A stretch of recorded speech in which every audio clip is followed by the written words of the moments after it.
And we're live. And there's a bunch of people chatting. Yo, yeah, it seems to be one or two or three or four. How's it going, everybody? What's up, Jeff? We are live and rocking and rolling. And this guy is Already. telling me to select the screen, so I have to see stuff. And welcome, everybody. I'm not doing a whole intro thing. We're just going live because I was late, because I had to set some stuff up, because I haven't been live in a little bit. I was live, what was it? Yesterday, but I was gaming. I wasn't. By the way, can y'all hear me? Can y'all hear me okay? W's in the chat if you can hear. Um, but yeah, the render and argument hasn't happened in a little bit. Part of that had to do with the fact that I had other things like releasing a book and things like that. But now we're live and we're here with my man Justin. Y'all don't What's y'all don't up? know how cool Justin is. Y'all y'all don't even know. Like I call Justin my other super solid. Uh Not to conflate the two because they're not the same person, but it's the similar vein of coolness. Am I quiet? I'll just raise my volume. All right. So actually, I'm gonna do something else. Um,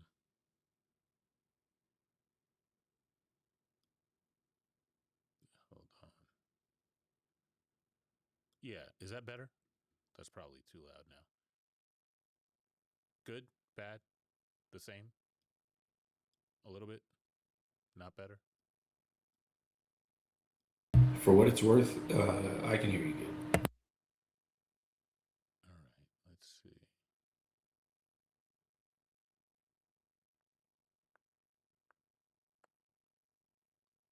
Hmm.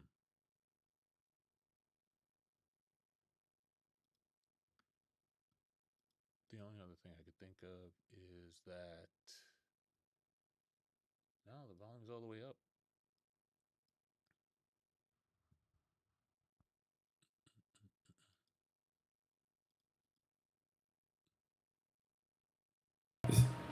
This is why we do this pre-show. So How about now? Oh, hello. In my ear, it's super loud, but I can see the level in OBS is not super loud.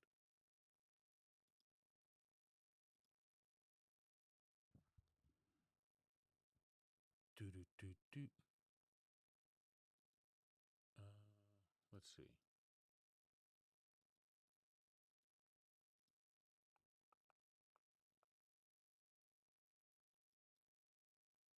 while we work through the volume, thank you everybody for being here. We're excited for today's show, and I'm really glad to be here. Thank you so much. And y'all could hear Justin, right?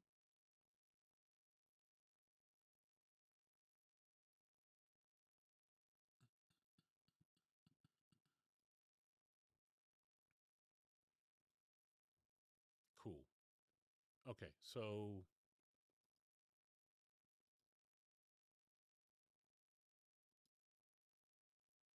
we will have.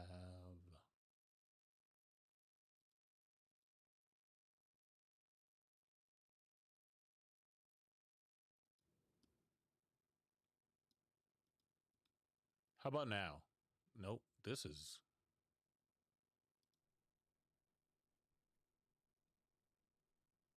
Mm, mm, mm, mm, mm.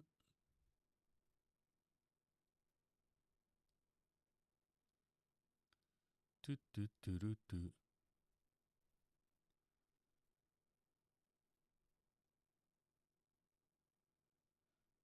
Let me try something real quick.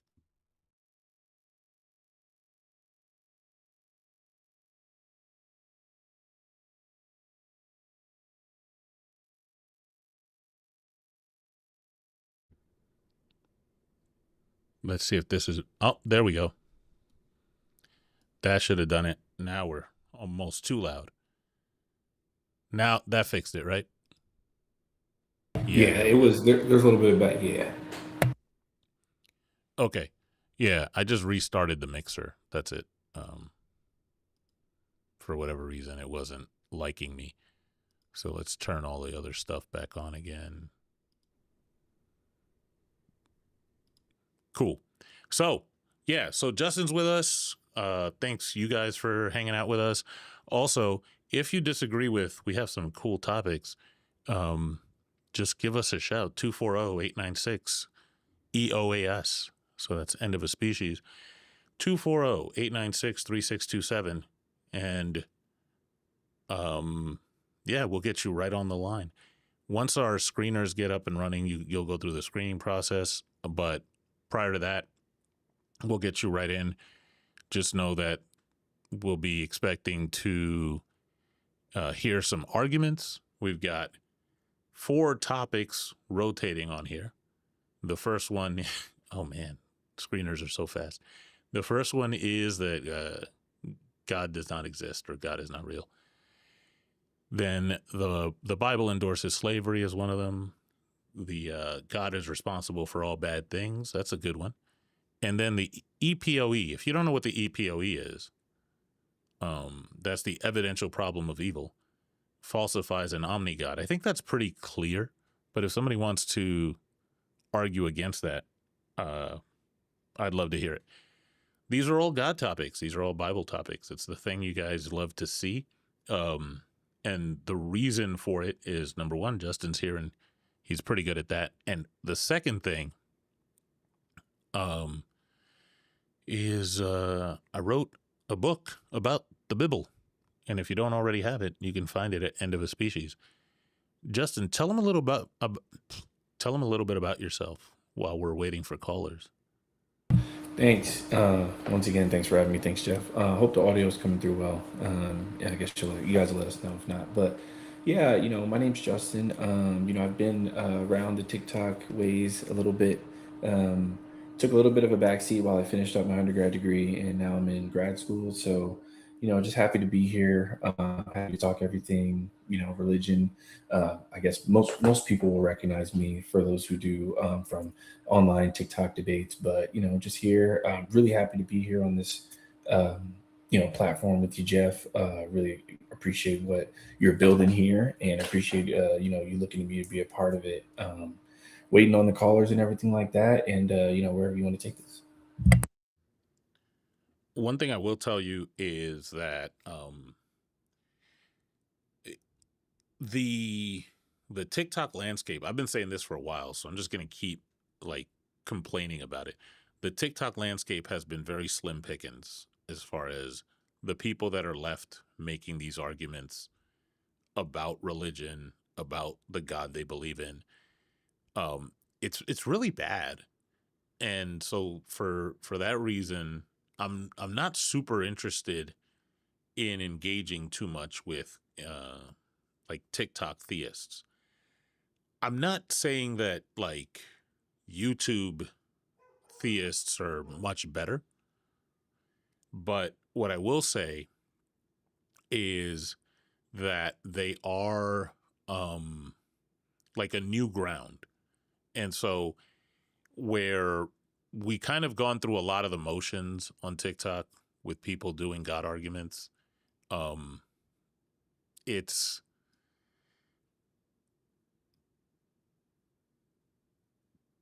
I'm looking at the caller coming in, and I think it's actually solid. But what I'm hoping is that since we've gone through a lot of the motions with the people on TikTok, that on YouTube we'll be able to at least have different arguments or different conversations.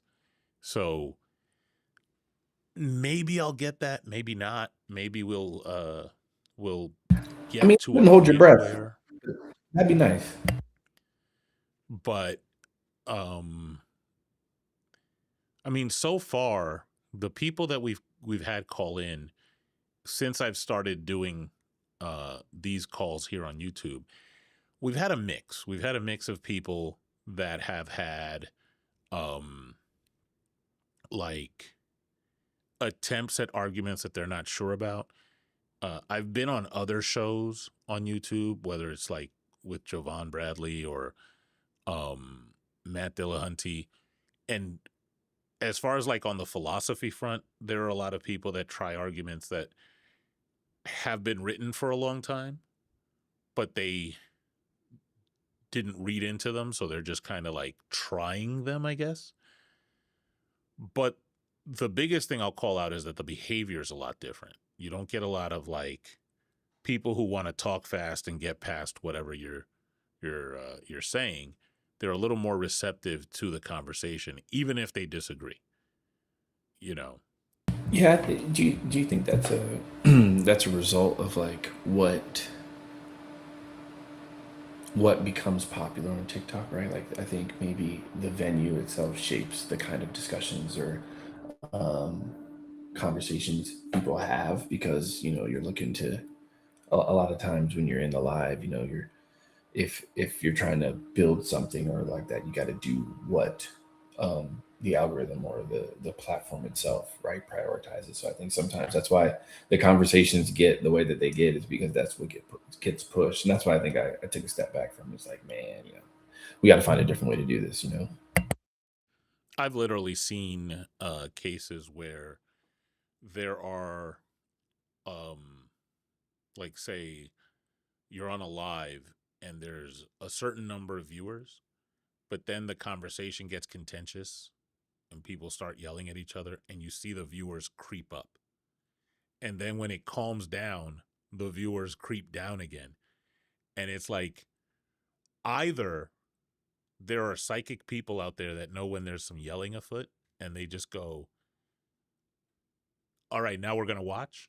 Or the algorithm is literally like analyzing, hey, there's conflict. We want to push that. And all of a sudden you're in people's feeds, which is wild because there are some very interesting conversations that happen on TikTok. Like some of the people that I think are the smartest with regard to like the topics that we talk about can have a very polite, very academic, very productive conversation in front of 10 people. And you'll hear some of the most brilliant philosophy stuff, the most brilliant political science stuff, and nobody's watching. But some of the look at the trees arguments are done in front of like hundreds and hundreds of people, and it's just like the bare bones stuff.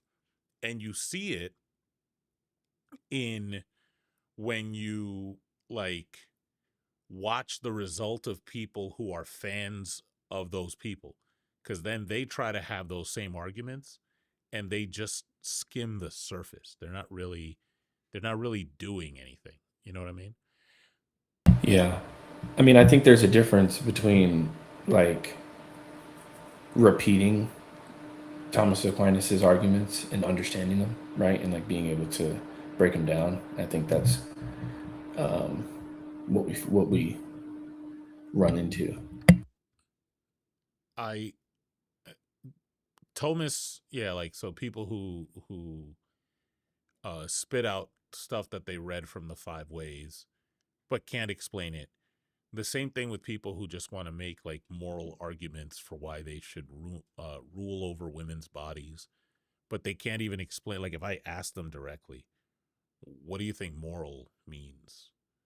And they can't tell me that, right? So if you don't know that, then you're saying hubbity boo.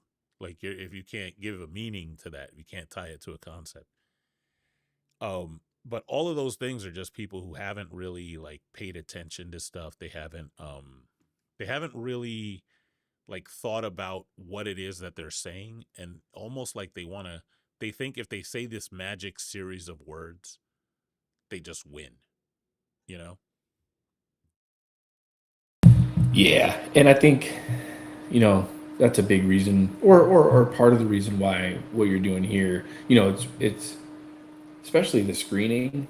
That's big, right? We're able to like filter through a lot of that noise, so we can like put out like have a quality conversation. Really commend you for it. I think I'm gonna try to go live on TikTok, see if we can maybe get some conversations going. Um yeah, it also for anybody who's here, make sure you hit the like button on the live. I see we have like 18 likes, so that's dope. Um and if you if you are like out in different discords and different TikTok lives, just let them know that we are in fact looking for people to render arguments. They don't even have to leave their stream. They can literally just call in. So if they want to render an argument, any one of these God topics, um, like I don't even care if they have the YouTube on, as long as they call in and they're saying something directly to the topic, we'll go through that. But yeah, the screening is such a big plus for all of this. 100%. There's this, not just on TikTok, by the way, because I actually started looking around on other platforms, but there's this epidemic of people doing uh digital, basically assault. There are change.org petitions, um and whole like movements trying to get these platforms to do something about the fact that somebody can join a panel, turn their camera on, and flash like graphic images, right? And so because everything is ruled by algorithm nowadays, you get people whose platform gets, like, whose entire account gets banned because they had a guest like that. And so with the screening, first off, you have to go through an effort, and you have to go on hold, and you have to at least give us some information ahead of time before you get to us. But also, you're not on video. You're literally a guest. It creates this separation so that the only reason that you're here is just to like participate in the topic and then move from there. That's it. That's all. So like if you start even behaviorally, if you start like moving away from the thing that we're expecting you to do, I can mute people here a lot easier. I have had to mute people less since doing this because of the fact that like it's really just a measure, like a last resort. And I really do hate muting people. I absolutely despise it. I would prefer to have like a productive conversation and not to have to mute somebody to tell them like, hey, this is how you talk to people. You say something, then I say something. It's Right. such a waste. Yeah, it's like um, what new beginnings, right? Hopefully, we can, and it seems like you're already making over here. Man, it's a different world, and we've been at it for a while, Jeff. We've been at it for a little bit. We've been dealing with the same three or four, at least in our corner of the debate or our corner of the discussion. Um, the other, so that actually brings up an interesting point. It's not just the theists. Like, look, there's a specific person, I'm not going to say their name, but there's a person that you've had a lot of conversations with, and they are a Christian. They're black. They used to be a lot worse than they are now, right? And you've had a lot of conversations with this person, okay? And I've had conversations recently where I'm going to disagree with this person on almost everything, right?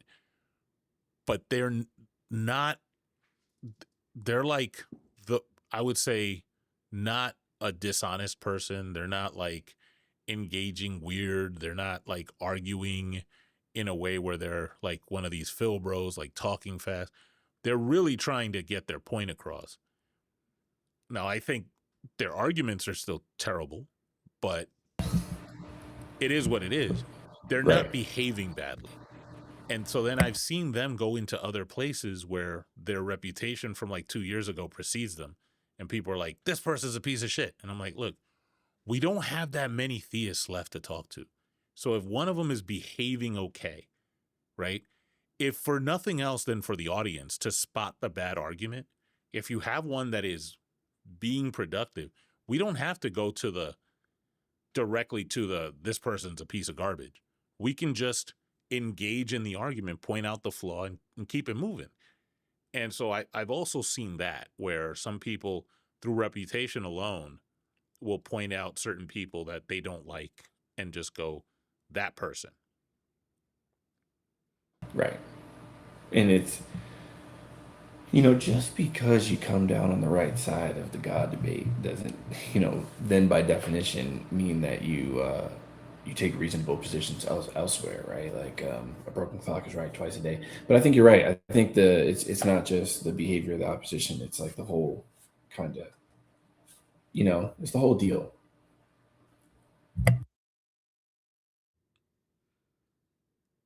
Somehow, I feel like I have 4 screeners right now. I'm not sure why. I mean, they're all on standby, but I'm not. I think it's only 2 from what I'm seeing, but it looks like there's 4. I'm sure they'll figure it out.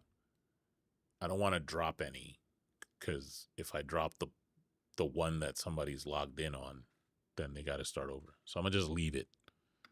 But that's kind of funny.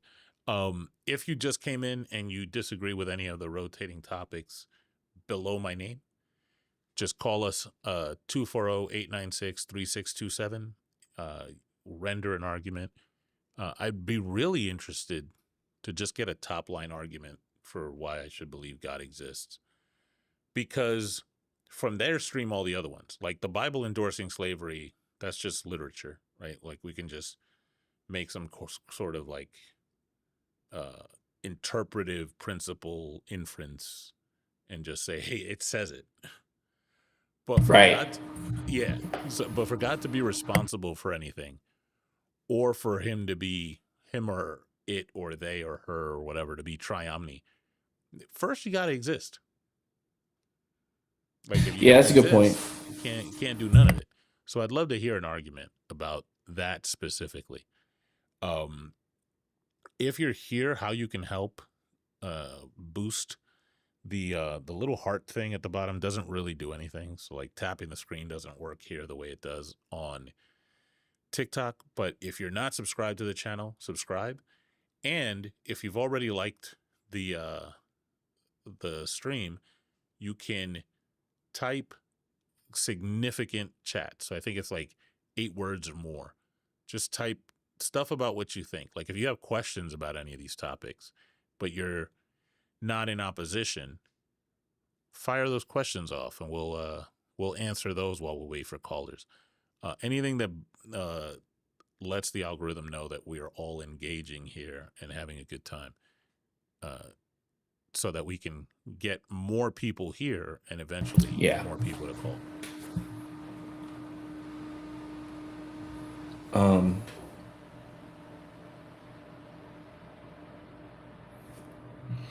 How do you mentioned earlier the philosophical base, or at least the philosophical arguments that you find here on YouTube versus the other place where we have these conversations. Do you think that's because the user or the individual that's that's engaging in debates on YouTube is different than the people who are using TikTok to debate, or like why do you think there's that difference in the two platforms? I'm not sure.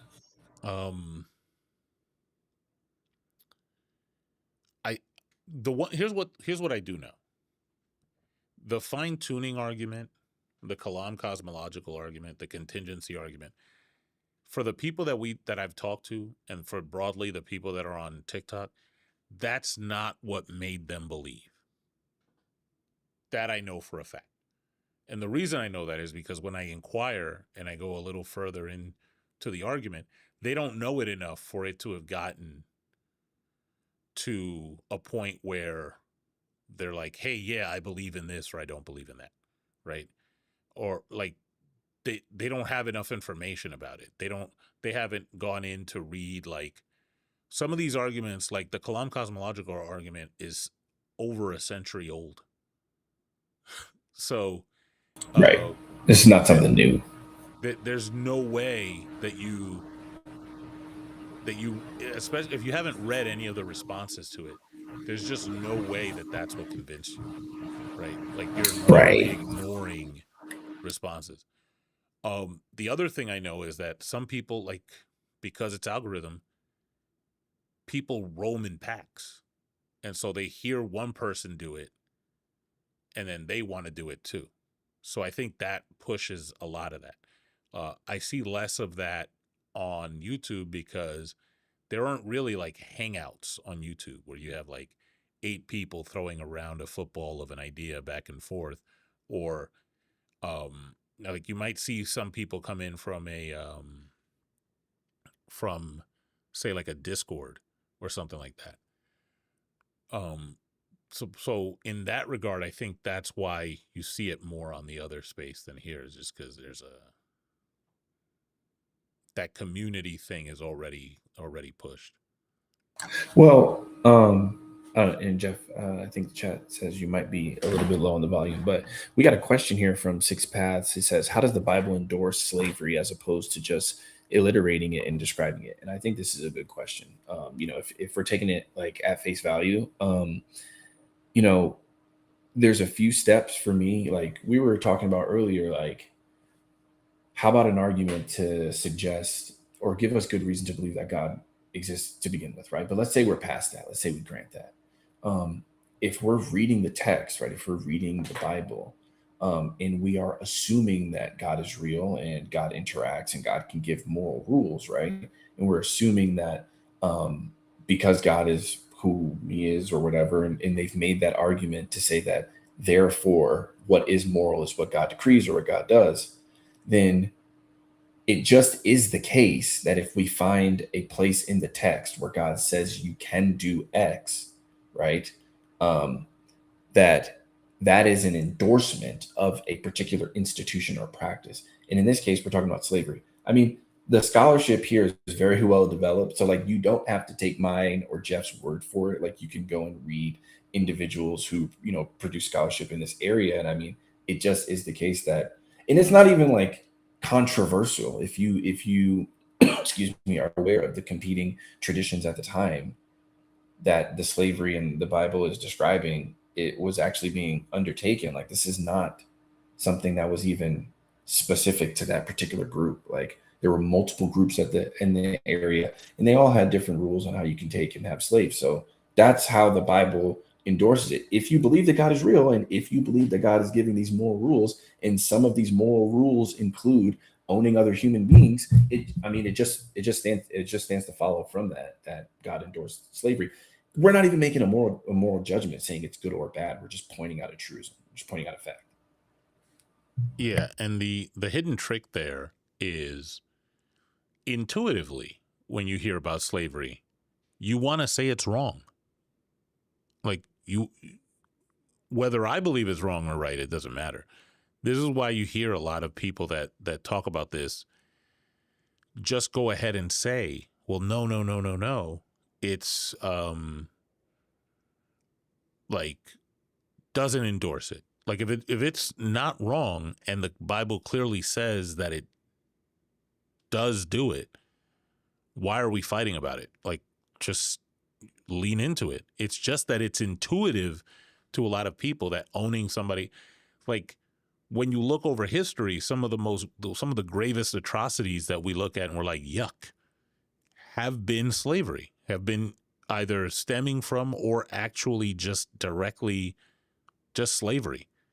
And so if there's a like an approval of that, you can do all the apologetics you want. At the end of it, it's just like, yeah, I'm okay with this for some reason, whatever that reason is. Like it doesn't. Yeah, and I mean, if that's the bed you want to live, you want to sleep in, that's fine, right? I don't, I, the in between is the part that makes it odd, right? It either is the case that God is real and He says what can happen, and that makes it moral, right? And it's not up to us mere mortals. So like, why would there be an argument? Like, but you're right. Like intuitively, naturally, it feels. That's why there's so much, especially in you know our community, right? Like in the color, like there's a very big stigma It seems like, especially like when I grew up in a Pentecostal church, right? Um, that was one of the. I was like, hold on, when we're reading about, so it seems like there's the academic answer to this, which is, hey, this is just how things were done at the time, and the Bible is reporting, like, it's as much a historical narrative as it is a moral, whatever the case, whatever you want it to be. I don't understand what the back and forth is. It's like either God's real and this is right and you can do it, or not. Yeah, and look, I'll just say it this way: you can't have it both ways. Like, you can't say, you know, like any apologetic you give, you're going to be, in some sense, either giving up some endorsement or adding to some endorsement that you like. It's going to be something that you don't, some bullet that you don't want to bite in the argument. So I don't know. It's weird also to see, like you mentioned, people in our community. It's really weird to see people in our community, um, like twist themselves into pretzels Like, this is to, the hill they want to die on for some reason. I'm yeah, like, why? Why this one? I get it. I know it's icky. I don't understand it, but why not just take that one on the chin and be like, "Hey, God said it. I don't know. God's ways are higher than my ways. I don't know." Like, the level of detail and argument that we will get into. Like, now we're equivocating. Oh, what is a slave? Or like, oh, well, well, there's amendments that still what? Why not just take the L and go to the next argument that you yeah. feel like you can better, like, what? Come on. Don't do that. Because then you'd be sitting there really like trying to hear him out. Like, go ahead. No, I want to hear it. But So, to answer the further question, Tsunami, sure, you can try. This is really the stance that I take with the Bible. You can try to use the Bible and take some verse, right? You can grab a verse from Galatians and say, hey, there's neither Greek nor, et cetera, et cetera, et cetera. And say, oh, look, there's some verse that says uh, slavery is not okay. But that's an interpretation that somebody's taking, right? And in the same way that they're taking an interpretation, the people who are for slavery are also looking at the same book and they're making an interpretation. So if you bring both of them to me, and this person is using the book to promote slavery and this other person's using the book to um to try to abolish it, just on the top line, directly the book says slavery good, right? And the people abolishing slavery are doing some other thing to try to make it. But even if it said slavery good, slavery bad directly, right? There's an issue there. There's an issue because the book is not, it's not like, I always make the comparison to like a cookbook. It's not saying put in 2 tablespoons of sugar. No, it's saying put in 2 tablespoons of sugar and also don't put no sugar in it. Right? Like, that's what it's saying. So people have used the Bible and said, hey, look, this is a moral evil. Cool. But it doesn't change the fact that for centuries prior to that, and for probably over a millennium prior to that, people are just saying, well, no, we're good. We're using it for this. So it's not like you're just going to say, hey, all these other people were just confused in the places where it says go ahead and do it, especially prior to Paul writing anything. And the book, just like the Old Testament, the Torah and everything, just existing by itself with this volume of books that say, hey, it's good to do it. Go ahead, go for it. well, then when you start looking at the composition of the text, right? reading the Bible at face value from the front to the back, you would think that the first five books maybe were arranged that way because that's the order in which they were produced, but that's not true, right? Deuteronomy is a very late book, which is the fifth book in the Torah. I mean, it's the last book in the Torah, right? So in Deuteronomy, even it's the Deutero telling. It's telling again. It's the second telling of the law. So they even thought to reiterate the rules around slavery in Deuteronomy, right? All those years later, under King Josiah and his reign. So, clearly it was something that the biblical writers. Now, I mean, we can have a theological argument or discussion about it, like assuming God is real, what did God say or ordain, and that's what the question was surrounding. Is how can you say that the Bible endorses slavery? Like that assumes what God wants, but we can also have like an academic and historic conversation about the biblical writers and maybe what they were intending and like when these books were produced and like what they were produced for. Like, you can't take, at least in my view, like I, by training, my degree is in uh, religious studies. So I look at it from an academic perspective and like what was the intent and like what was the context, either culturally or politically, when these texts were produced. But those are two separate arguments, and a lot of times they get conflated, right? And one evidence of one claim, the academic claim, gets used in another sense, which is usually like a category error. Like they start saying, "Oh, well, because of this, we can." But the fact of the matter is that on its face, the Bible endorses slavery, right? And I mean, that's not a fringe position in scholarship from my perspective. Somebody else asked if I play any fighting games. I used to play a lot of fighting games. I used to be really into fighting games. Now I'm more like every now and again I keep up with the FGC and see what's going on. But m- like I don't have as much of an interest in like going out and like playing fighting even with friends. Are we talking like Mortal Kombat or like Tekken or I like would say Injustice? any of them. I Okay, would put any of them in the category of fighting I do games. still play UFC. Like I will still try to grapple on UFC, like the sports fight, like the EA sports fighting games. But I play fighting games with the kids too sometimes, but not like competitively. I get scraped up. I'm wondering if I would put like UFC and Fight Night in that same category. I don't see why I don't. not. I think it's different because I think the mechanics are different. Like that would be like putting NBA Street in like 2K. Is NBA Street and 2K in the same category? Am I tripping? No, yeah, you're right. No, they wouldn't be. Mm-mm. Right? Because NBA Street, you're doing all the, and that, like that's the point is like the style, and like 2K, you're trying to win the game. Yeah, like it's a different skill set. Right. But to that point, right? Street Fighter is a different category than Smash Brothers. Oh, 100%, 100%, 100%. Agreed. So So, yeah.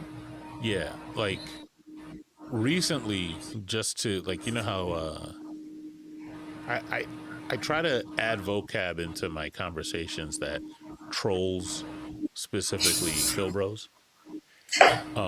And so when they say stun lock, like they'll say a thing and like they'll ask you a question and you'll be genuinely thinking about it and they'll be like, "Oh, stun lock," like they did something.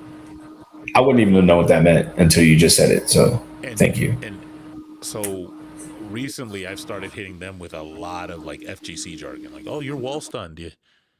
Now you went into block stun. You don't have any low frame normals, and so what's going on? You block this throw, like all of the things that were now like, okay, I'll do it too, but I'm going to take it a step up, and it's because I've been following the FGC for a long time, right?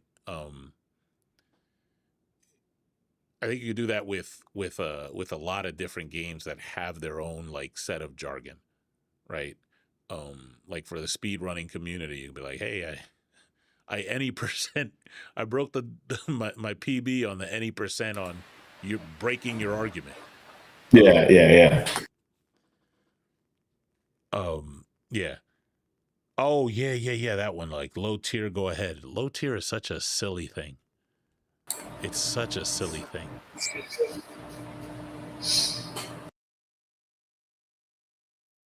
they actually act like there's some tournament going on. Somebody's keeping score, somebody's keeping standings. Um yeah, that's not a thing. Um but the next one I see here is prior to social media was I debating these topics. Actually, you go first. Were you debating this prior to going on social Um, media?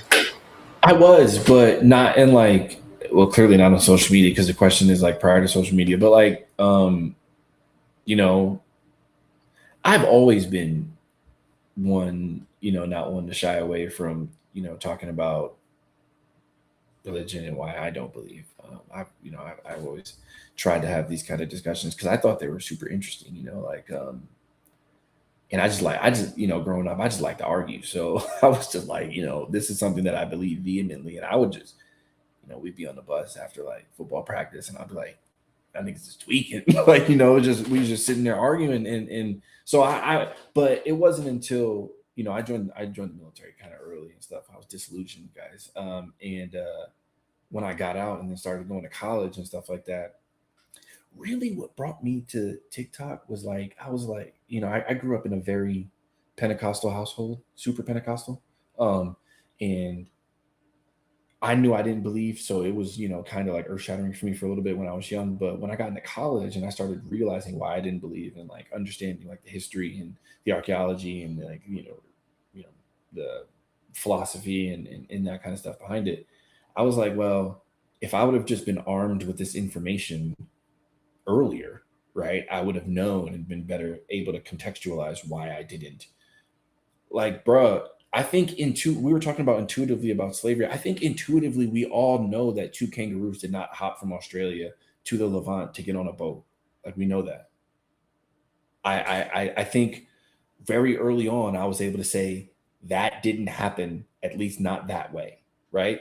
So I'd like to think that Beyond I was fair. always I'd like to think that I was always having these kind of debates because, and I was just a lot of it. Um, I was confused, legitimately. I was like, this is confusing. So, but Talk to me about um right before we went live. You said something about farming. Talk to me about that. oh yeah, I'm a micro farmer. So I live here in the great state of Arizona. Recently stolen from the natives of Mexico. Well, not even Mexico because Mexico's colonized, but I live in the great state of Arizona. We have a lot of sunshine, over 300 days of sun this year. I mean, every year. So again, after I got out of the army, I didn't want to go to the VA and be put on SSRIs. So I fell into gardening. I grew up in Connecticut, bro. Like I grew up in the inner city. We ain't had no gardens. We was our gardens were the markets, in New York City, Connecticut, New Jersey, and stuff like that. So it was something I was able to teach generally myself, me and my wife, my partner, and we started a small enterprise where we grow tomatoes and peppers. And this is our third year in business, and yeah, we're taking orders, man. But we get the kids involved, we get everybody involved. Cool, cool stuff. We're on 2 acres out here, so we like to think of our area as a preserve rather than a ranch. We're not ranchers. I'm not a rancher, at least, but we got a little preserve out here, our little area of the desert that we get to hang out on until we get up out of here. That is I think it's cool on different tiers because ever tried fried green tomatoes? Those are Um good. I think it's cool on different tiers because I think the more of us that are becoming stewards of the land and creating uh ways to um like I guess create food, right? Very important. Oh, there we go. All right. The more of us that do that, the better chance we have of like creating what we would call dual power. I don't want to turn it into like um I'm always talking about or thinking about like black liberation, but things like this are the path to that, right? Like Yeah, I agree, 100%. Not to cut you off, but I really Um, I'm really big about our sustainability, our ability to generate and sustain ourselves. And, um, not only is gardening a therapeutic thing, it addresses what a lot of people call soul. I don't know about a soul, but it really taps something that makes me, uh, it takes away the separation between you and every other living thing. But not only that, in terms of social and like culturally and, and communally, like this is things in our lineage that we didn't get to, in a lot of cases, maintain a direct line to. I'm my dad's full of Trini, and my mom is just from the South, right? So both of those communities, the community in the African diaspora in the Caribbean versus the African diaspora in the United States as a whole, um, have a lot of similarities, but they also have a lot of differences. But one thing they hold in common is our lineage to our traditional practices of taking care of the land and things like that. So I'm really big on that. I feel like that's really helped me a lot. And I get to get the kids involved. We were out there this morning taking care of the orchard. We have 5 trees, so we were filling the compost back up, fertilizing them, getting everything ready for the fall and the winter. So yeah, no, that's big. And I think it, not that everything has to come back to black liberation, but I don't think there's an issue with anything coming back to it, right? Like I think all of that's relevant, and it's on us really to impart to the next generation, right? Because it's not a foregone conclusion, like it really is on us. To bring it back to religion, one of the questions that I ask right up front whenever I hear any um like I say pro consciousness, but like the woo woo black, you got to free your mind first, liberation people. First question, and you if you know me, if you see me, how you gonna feed niggas? That's my question. How you gonna feed the starving children? How you gonna feed communities that are starving? If you don't have that's the first step. I don't want to hear nothing about no. Hey, you gotta widen your Yeah, none of consciousness, that. man. Yeah, food, I don't shelter, want. safety. Yeah, I don't want none of that because the other day I asked somebody that, and I felt really bad because what they were promoting was IFA, and I don't want to downplay anything from the continent, but the way he was promoting it was like, hey, you can ditch the Abrahamic gods and just like the God that I support is this one. And when I said, hey, does he have any food? The response was, you mean like physical food?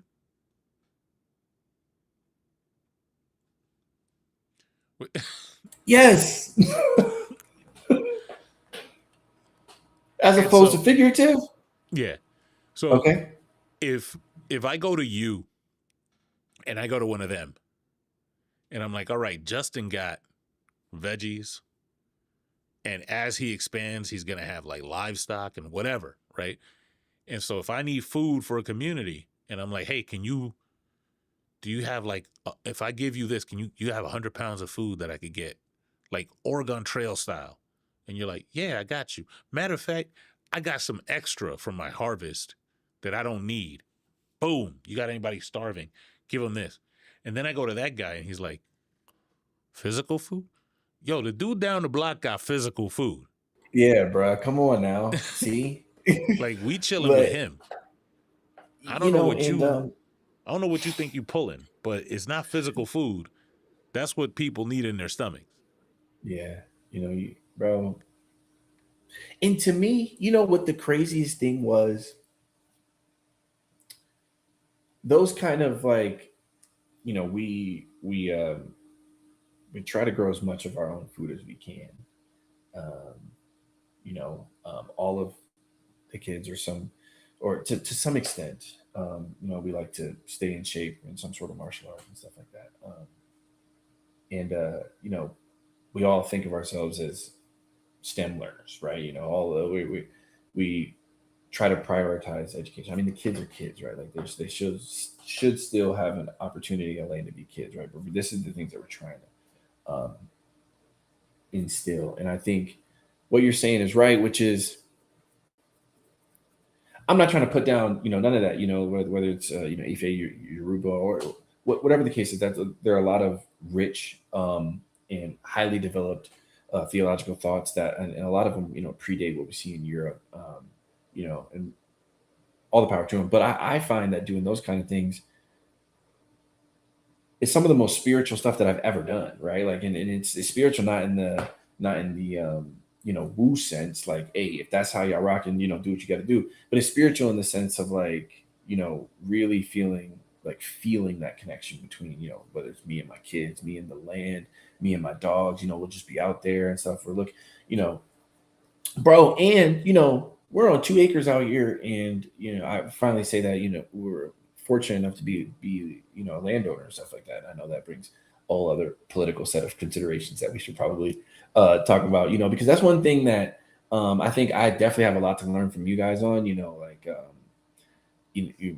my understanding and outlook on politics is really shaped by conflict. So, like, thinkers like von Clausewitz, thinkers like Sun Tzu, Thucydides, and even Mao, to a large extent, depending on what kind of conflict we're talking about. But in terms of, like, politics as overall, I think I have a lot to learn from you guys from the general overall sense. But what I'm trying to say is a lot of that stuff is very spiritual, and religion doesn't own what spirituality means, right? Like, you get to reclaim your own spirituality, bro. Like, it's you don't have to, like, shy away from feeling like, feeling a connection with the earth, with the life in general, because you feel like you're, like, somehow conceding ground to where religion lives. Like, that doesn't belong to religion. That's just something that we share with religion.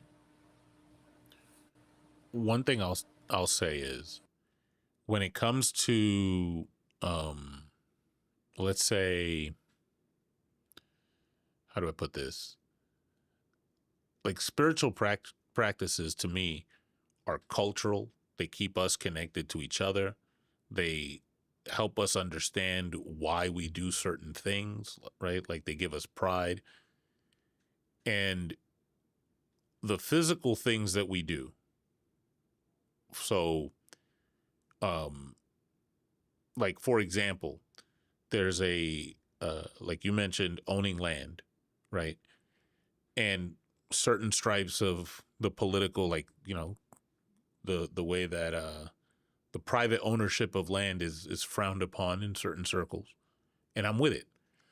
But I'll give you a different example, is like the advent of, like, generative AI in data centers. And so there are people who will see someone like you, someone like me, someone like the people that were around, advocating for liberation, but using a tool like generative AI to shorten the workload that it takes to create this content. And they'll say, "Hey, stop! You're hypocritical because you're using this thing, right?" And so then I think, like, hey, if I took, like, I don't know, like a Hummer, a old, like, not H1, like a old school 15 miles to the gallon Like a Hummer, Humvee, yeah, like old yeah, yeah. school. And I said, hey, I'm gonna break into such and such plantation where they got prisoners over there working for free, and anybody who could climb into my like, we out. Would you be talking to me about smog in that moment? Right. No. No. Would you be talking to me about emissions in that moment? Of No, course like, not. there should clearly be some sort of, like, matrix that we can use to determine, like, okay, yeah, we Mm-hmm. understand that um you know, greenhouse gas emissions are important, right? But the end state, the end goal that we ended up with is, like, arguably better, right? Like, there's a trade-off there. We can quantify that.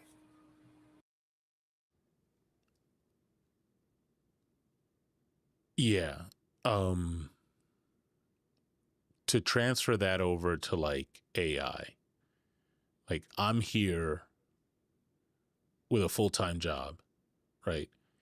And maybe I don't have time to start, like, conceptualizing an image that I want you to see. And if I put a few words in AI, the image just pops out. 5 minutes, done. And so like that'll grow something to a point where now, like, hey, here we are.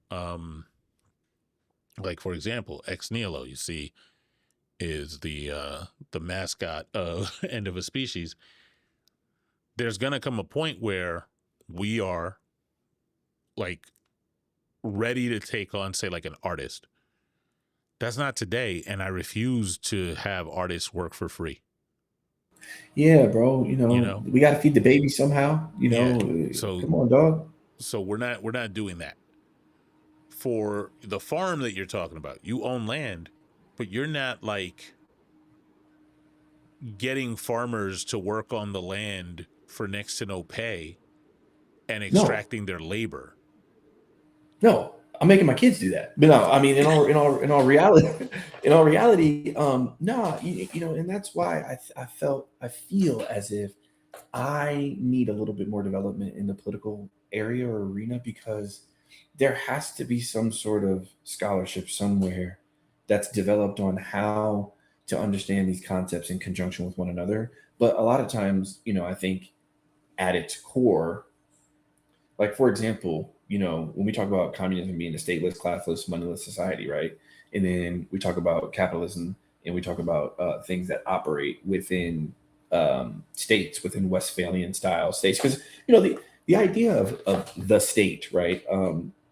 Some people would argue that it came from the Treaty of Westphalia after the 30 Years' War, but some people would argue that, well, even as far back as the Peloponnesian War or the Persian wars and stuff like that, they had like city states and stuff like that. So like, what is a state? What isn't a state?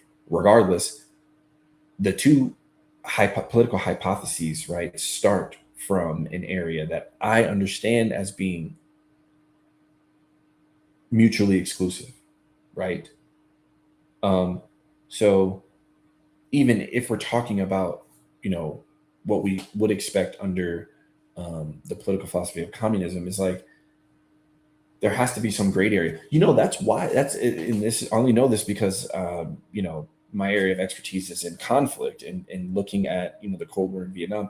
There was like friction between Mao and Stalin, right? Like because according to historians like Anthony Beaver, Mao saw that their struggle in China, he saw it differently than the way that Stalin saw the global struggle, right? So I would be really interested to see like where the scholarship is in like gradations of the same argument or the same system. Like, would we expect to see the same outcome of the Bolshevik revolution versus the the communist revolution that happened under Mao in China after World War II? So we were talking about something else, and now I'm rambling on about history. But I think I have a lot to learn from you you guys, which I think have developed these thoughts and arguments a lot further than what I currently understand them to be. Solid said this, I think as recently as yesterday. I'm gonna try to put on some. Let me see if this works. Can you hear this?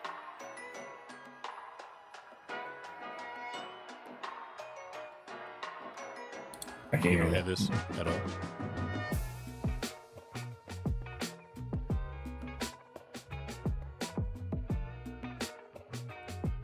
Let me see here. I know they hear it. Let me see if I can get it for you.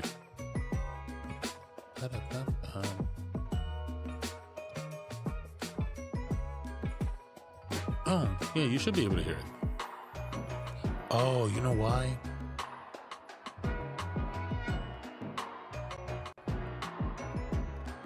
This might be I can hear the that. thing. Okay. All right. I wonder if it was Video Ninja the whole time that was suppressing the microphone.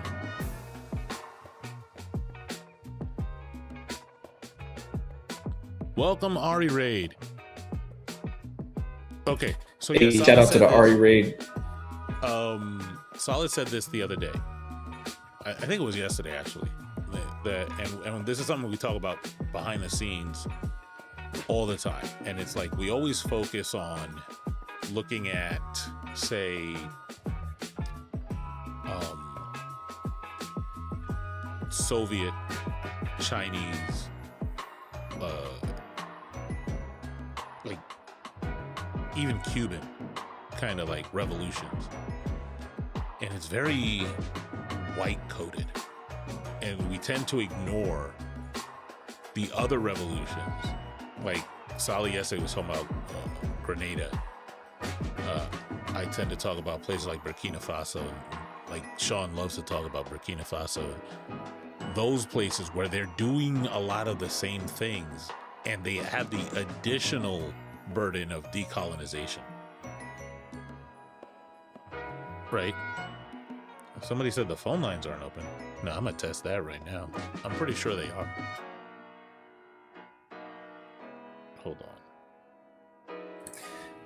Does everybody else hear the music? Yeah, the call-in lines are open. It's 240-896-3627. If you Yeah, while I got yeah, so, and I don't see any callers calling in. Just my call.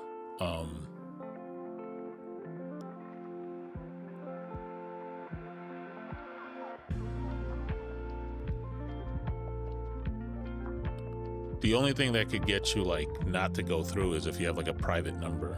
I don't think the call-in studio takes private numbers.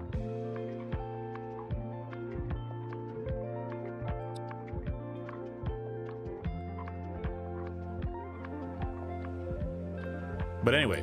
yes. Yeah, go ahead with what you were saying. Sorry, Justin. Oh no, I was reading the chat. No, I mean, that's a good point. And that's something that I didn't even really take into account. Well, I did take into account, but I think it's more of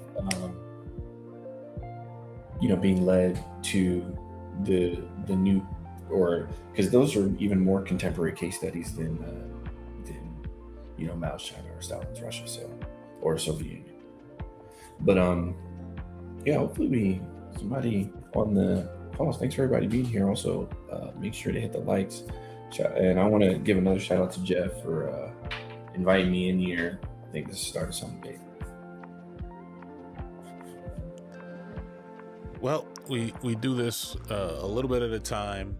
We are trying to grow the platform, and I really want to make it a place for people to like have their arguments inspected. That's it. That's all.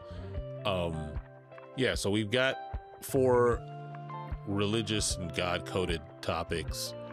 God does not exist. The Bible ignores his slavery. God is responsible for all the bad things, and the EPOE, that's the evidential problem of evil, falsifies the omni-God. Dope. We're getting so first let me hit the Ari raid with a big old clap. If you're coming here from the TikTok space where I'm live, it literally just says head to YouTube, render an argument. That's it. I just need like when I look at how many people are sitting on like me being live on TikTok, it's actually kind of funny. Yeah, if you're coming here from the TikTok, thank you for following instructions. High five to you. If you're sitting, yeah, shout out to you. Like they can't hear me on TikTok. It's literally completely silent and it just has the instructions. So if people are sitting there, like if you're on both screens, this isn't for you. But if you're sitting over there, this is where you're at. This is where you're at. Like just head over to YouTube. And matter of fact, somebody should go over there. I know Tiff has been posting, a few people actually have been posting there and saying, go to YouTube to hang out with us. And I'm seeing a lot of people scroll in now. Look, if you are in the chat and you, like I saw somebody say, my God doesn't need defending. well, then this isn't for you. You're good with people just saying and knowing, JTB knowing that your God doesn't exist. Like, we have a belief that your God doesn't exist. I'm justified in that you don't have an argument to defend him, and it's likely to be true. So I know your God doesn't exist. Better yet, I have faith that your God doesn't exist, and that's all the evidence I need. So good to go. We're with it. So yeah, that's even more so. On the flip side, if you want to build community with other people and like you have the strength of conviction, right? To say, hey, that my God does exist. And you have evidence for this. You have some argument. Just call in. Look, we are not, when you talk about, and I'm going to say this, Justin, you are probably the most generous interlocutor I've ever seen when it comes to this. And that means a lot, dude. For real. Because that means a lot. I appreciate it. When I tell you that I've seen people like give you the most ridiculous concessions and you're like, yeah, you got it. All right, cool. Which is basically just acknowledging like, hey, we're good with that, right? If you call in, this is not going to be one of these like, hey, we got you, you lose kind of things. If you're actually just giving us your argument, we're going to give you a gentle analysis. And if you are honest in that analysis, we're going to have a grand old time. So don't be afraid. Call in 240-896-3627. Hey, we got a live one too. My bad. We got a live one. Mr. Murray, that's a lie. The Bible does not endorse slavery. Come on up. Yeah, we can chat about it. Use the phone. Don't even trip. Just pick up the phone and give us a call. The topics are right here. They're going around in circles. There are 4 of them, and so you can argue against any of these.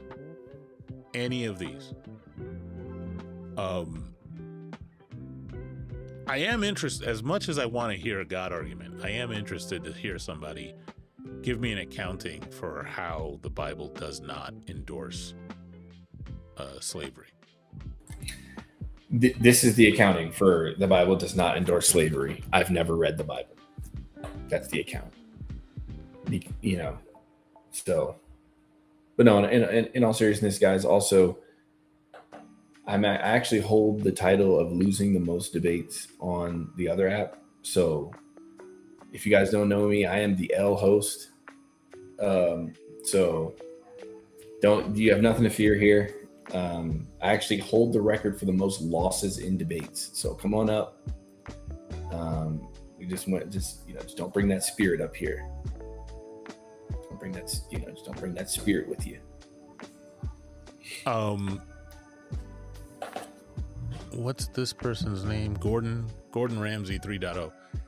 I'm not sure if you're not, maybe you're not dialing the number here. I just put it on in the chat so that maybe you can copy paste it from there. I just tested it twice. If somebody else wants to just test the number just to confirm that it's working, we can roll through that perhaps, but yeah,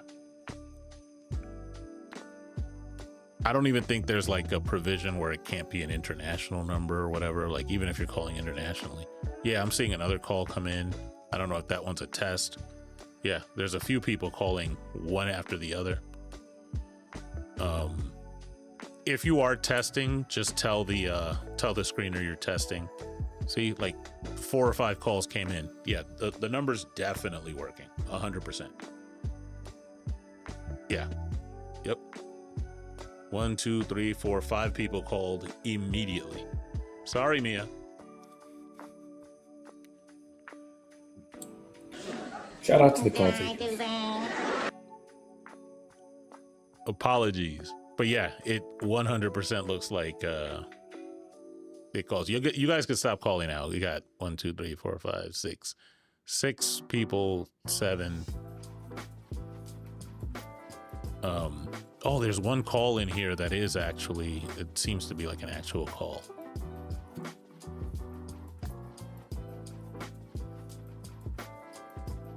And maybe a second one. All right, so thanks for testing. Maybe that's what happened. Maybe because everybody tested it, it took the number doesn't work excuse away. So there it is. There it is. But while we're waiting for one of these calls to come through,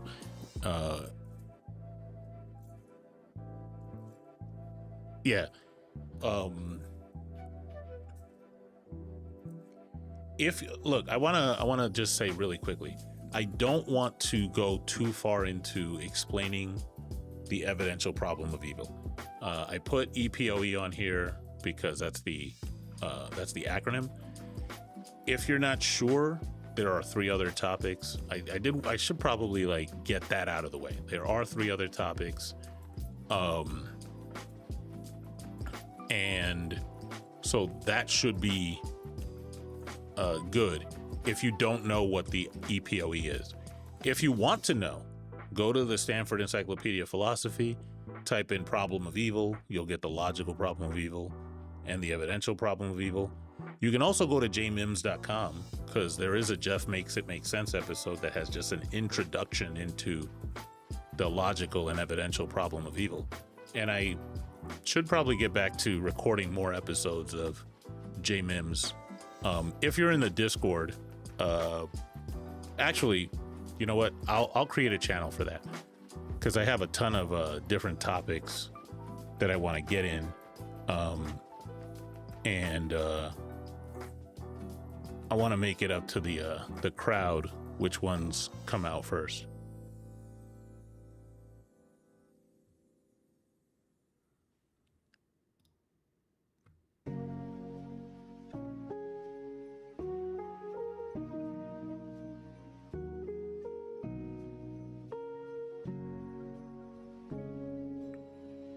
We got 2 different callers being screened at the same time. I'm gonna close out the TikTok for now. W to all of y'all for hanging out over there. And as soon as we get a caller, I'll drop the music down. And we'll get that cracking. So it does look like we'll be getting a caller soon. Everybody get your water together, do your 10 push-ups. Looks like we're about to get a caller.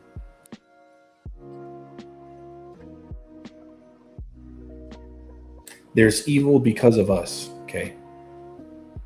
All right.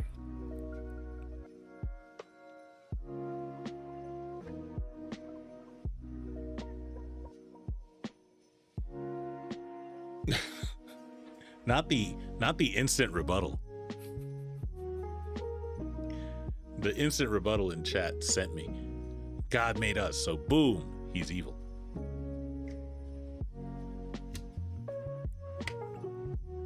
Look, more proof is that we did get a release date for Grand Theft Auto 6. That is definitely affirmative proof for God.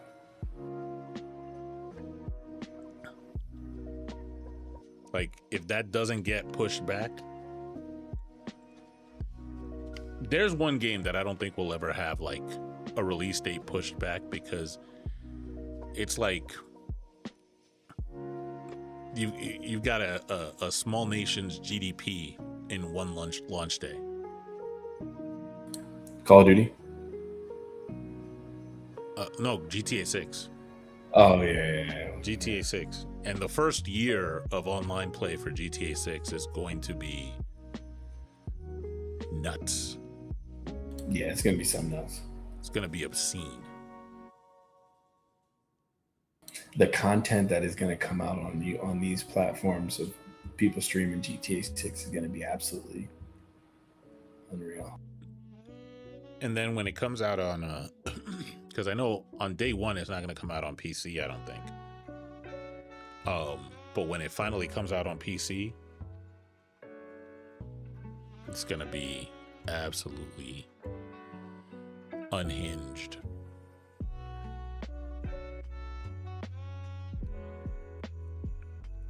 Gino, I don't fully agree. GTA 5 Online, when it first, unless you mean when they finally fixed it, because when it first launched, it was rough. It was rough.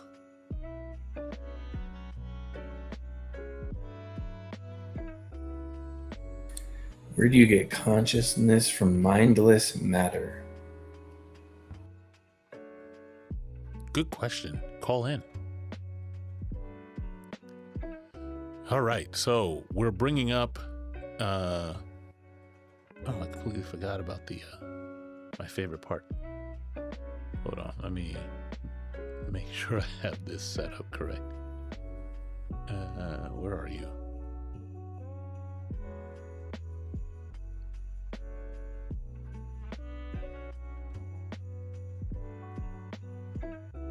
Oh, there it is. So coming up to our show is Elijah, who is 50 and wants to talk about God being responsible for all good things. And so we've got Elijah coming up. Elijah, can you hear me? Hello?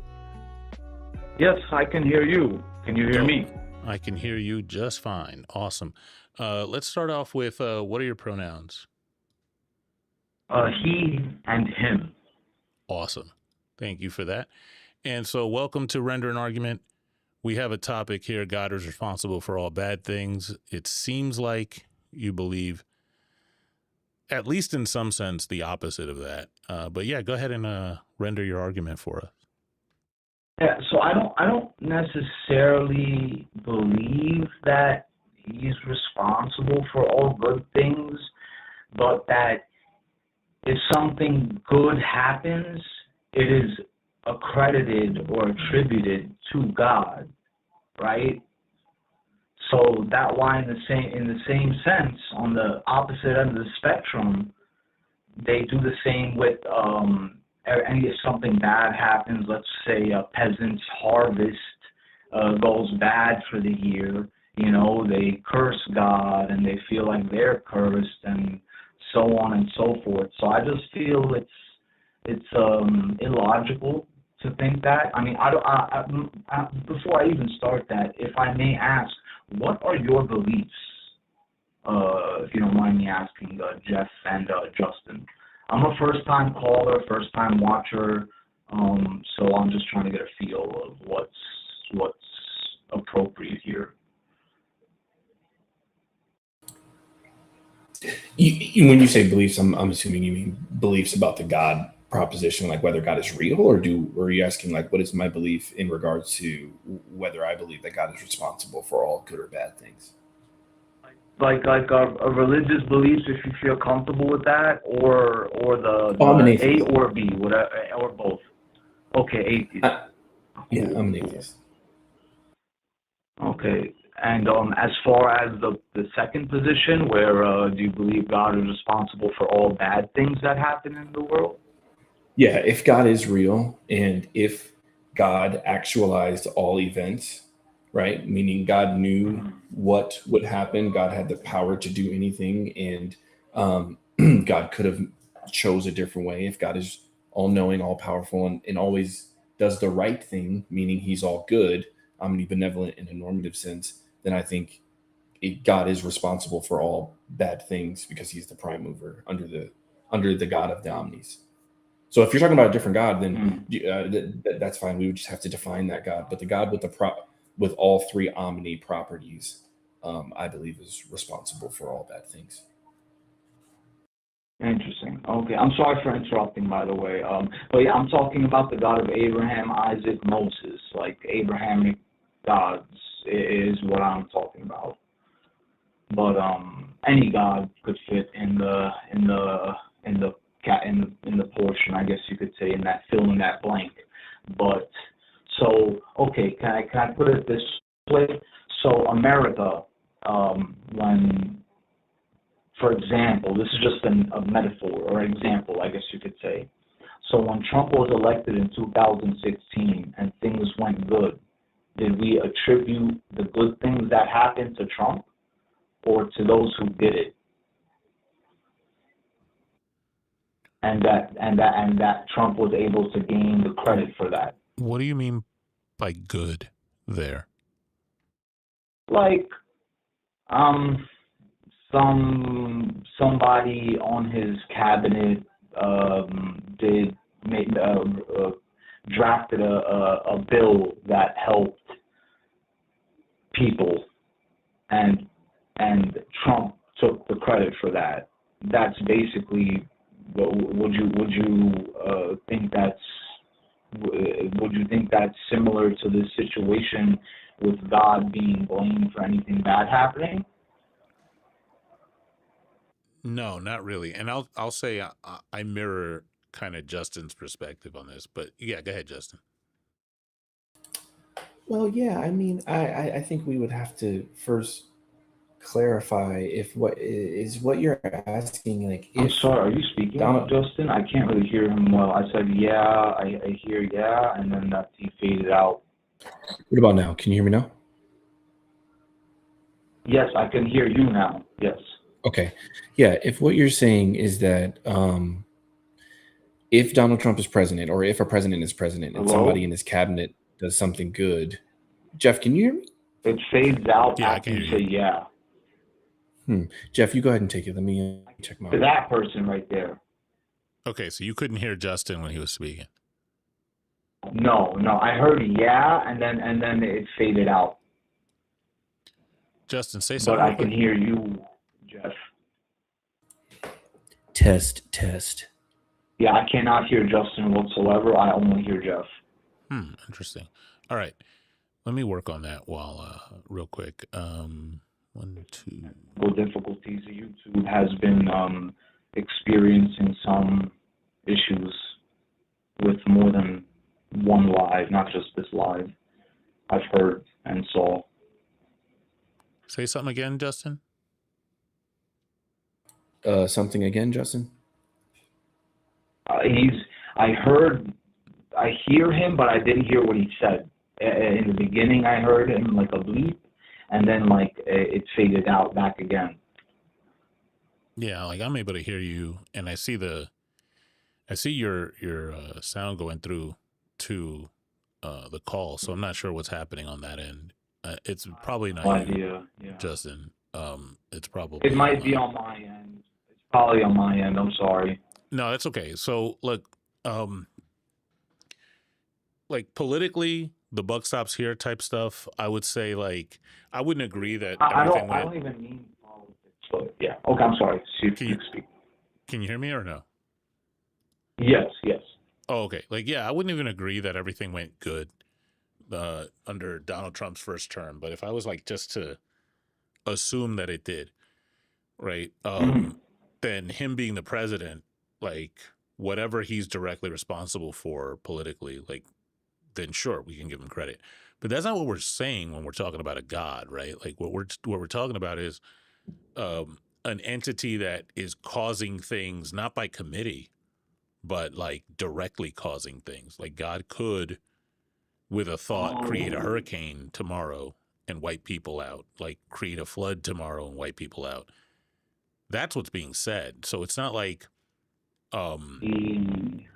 it's not like there's a I misunderstood. Yeah, there's not like a cabinet member for God. But similarly, if there is somebody doing something and God doesn't want it to happen, he could stop it, right? Like he could prevent that from happening.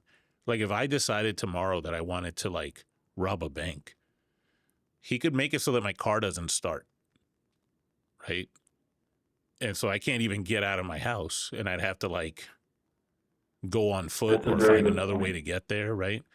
Like there's all sorts of things that he can do to stop me from doing something terrible.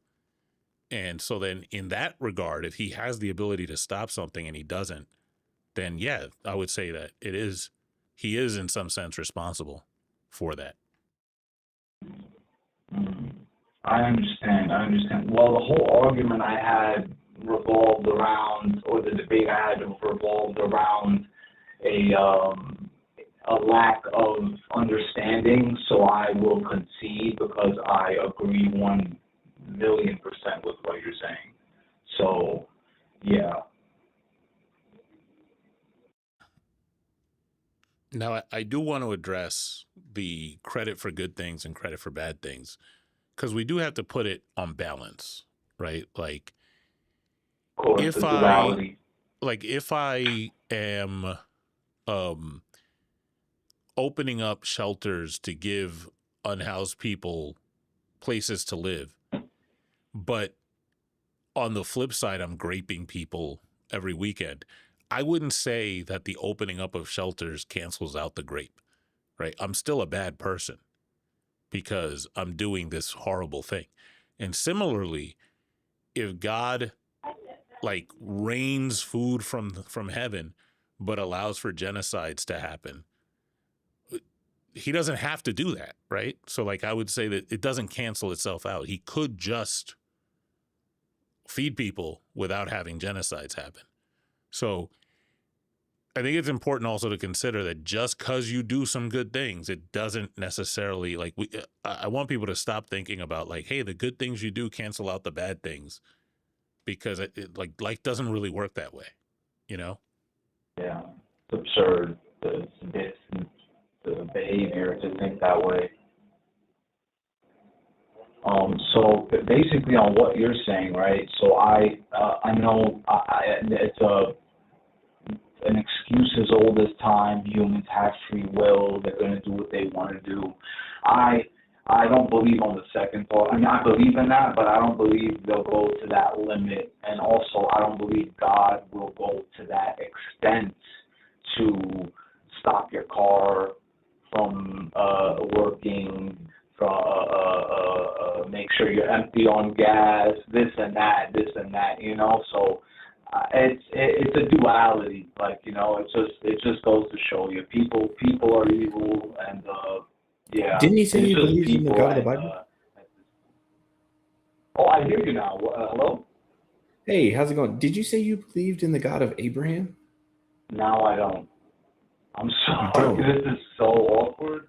Yeah, I hear the first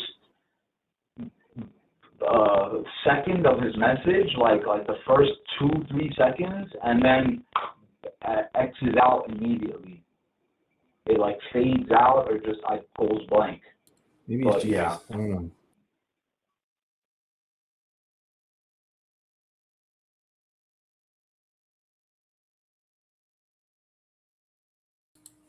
Is he still there? Yes, I'm here. I'm sorry. Is that Justin? Try it now. Justin? Yeah. This is Justin. Can you hear me? Yes, now I can hear you. Speak a sentence just for technical reasons. This sentence is for technical reasons. Okay, there we go. It's working now. Fellas. Oh, great. I'm glad you can hear me. So, did you say initially that you believed in the God of like the Bible, of the God of Abraham? Yes, but I want to clarify before anything. I do not agree with any religious institutions. I believe they are all corrupted to the core. I only believe in my personal relationship with God, which is prayer. And it's not linked to a church. It's not linked to a book. It's not linked to anything except my relationship with God. So how do you? So okay, I'm going to take you, at face value. How do you know that the God that you pray to is the same God of Abraham and Isaac and Jacob if you don't use or believe in a book? How did you get there? Oh, I mean, I've studied all religions, but I don't necessarily adhere to one or another. I picked My religion is Druze, Druze. I don't know if you've ever heard of it. I've heard of the Jews. I'm Lebanese, Druze. Yeah, so I'm Druze. I believe it's Islam, Christianity, I think Judaism, Gnosticism, not agnostic, Gnosticism, and I believe, I forget the fifth one, but it's 5 religions. They pick and choose, and then they mash it all into one. I know the Druze holy book is called the Kitab. It's like the book, basically, that it translates to. But yeah, so I'm Druze. We're not super duper religious. We assimilate, because we're a small ethno-religious minority everywhere we go in the world. Family in Australia, Venezuela, Middle East, so on and so forth. And we have been persecuted throughout all time in history. I've had my grandmother's brother got blown up by a long-range missile from Egypt when we were in Lebanon during the Civil War, for example. God could have stepped in and grabbed that missile. I wish he did. My mother's brother was clearing a house, and there was a booby trap. He got blown to smithereens. God rest their souls. God could have stopped and made him tie his shoelace, because but he didn't. And like these things I've thought of, but I also think of other things, because the Druze, some do believe in reincarnation and some don't, right? And my mother's brother, my uncle, when he was very young, when he just learned to start speaking, he would go on tangents saying, "Oh, I am so and so from so and so village. I used to be married to so and so. This is what I did for a living." Da da da da da. And they hushed him up because this was back in the 60s, I want to say, back in Lebanon, so it was frowned upon. And then when he was older, we asked him about it, and he didn't remember a thing about it, So I just believe reincarnation is, there's something after life, not necessarily heaven or hell. I think hell is on earth, and heaven may be eternal rest. I'm not your average religious person. I shape my own views, and I pick and choose, I guess you could say, All right. Well, thanks for laying that out for us. Jeff, you got anything? I just felt like giving you some insight. Yeah, I mean, for me, if there's some cultural belief there, I'm not. I don't know. I don't want to say I don't care, because I think learning about people's cultures is important. I just don't think it's the part of the conversation that we're having, right? Oh, agreed. Yeah. So, Agreed. but You yeah, guys can go and pass over me.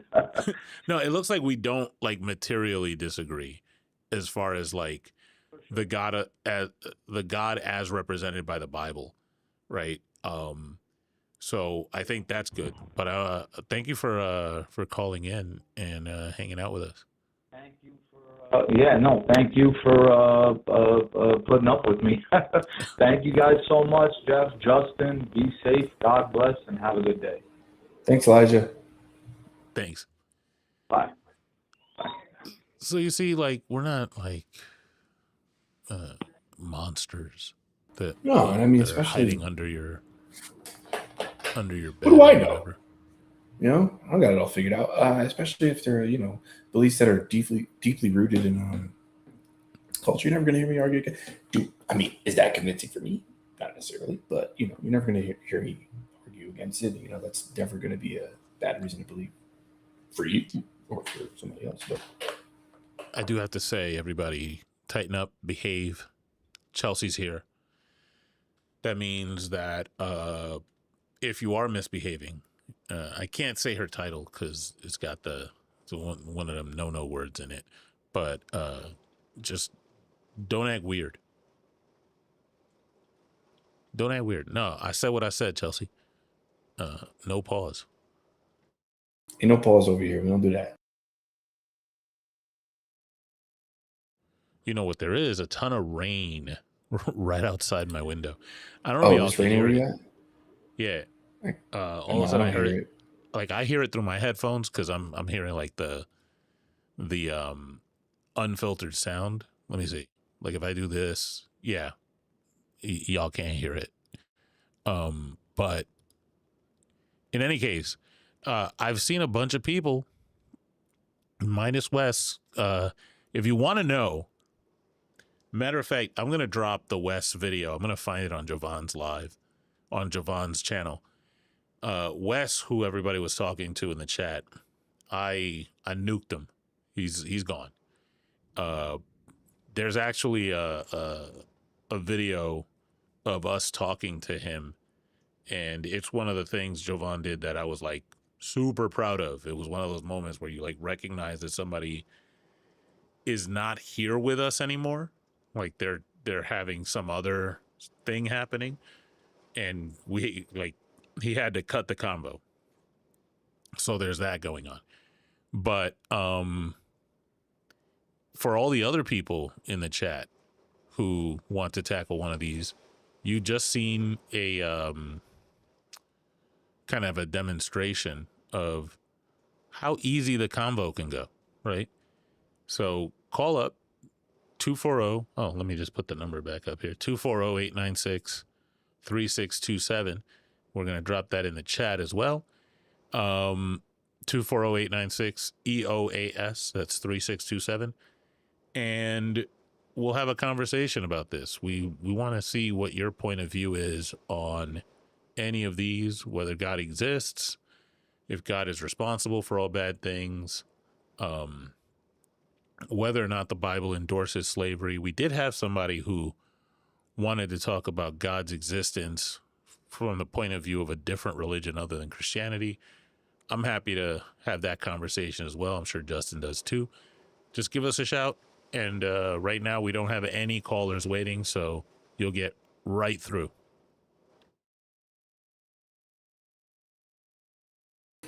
Yeah, come on up.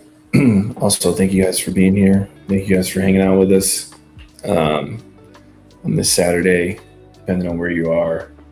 Afternoon, no, nowhere this morning, or at least in the US. So thank you so much. I do have to say a quick thank you to the screeners. They're doing great work, number one.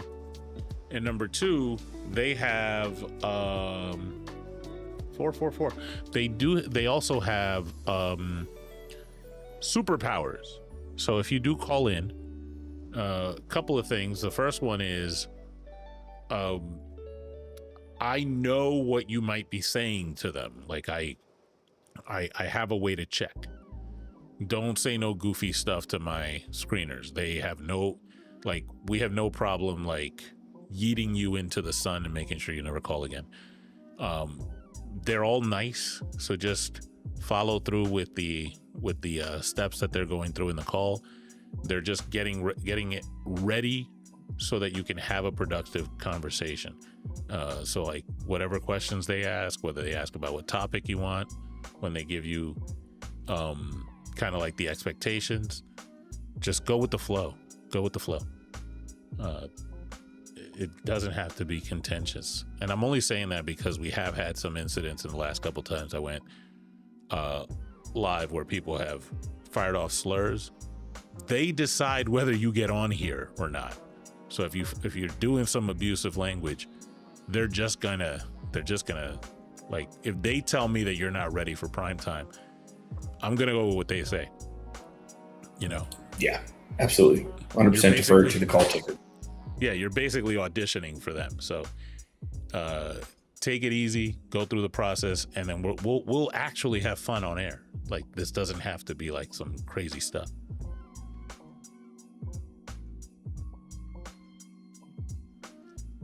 If you are here and you don't have a copy of my book, and as we're having these conversations about the Bible, you're curious. The stance of my book is that the Bible's too vague to say anything. That's the one line shot. It's called, if you have to explain it, with a subtitle of it doesn't really, it doesn't say what you think it says. And so that's one thing that I'm going to be like hammering on throughout these conversations. Like if somebody wants to talk about some biblical topic, I'm always going to ask, like, why should we favor your principle, your interpretive principle over somebody else's? But if you're interested in that book, you can find it at endofaspecies.com. It's available as an ebook. You can get it in paperback for now. We're working on getting Audible, but there is an audio book available as well. And we're eventually going to have a hardcover. That'll be a separate edition.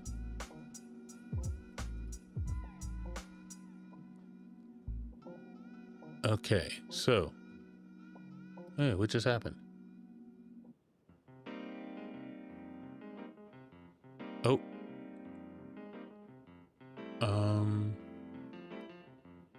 it looks like you dropped off. Hold on, let me get Justin back over here.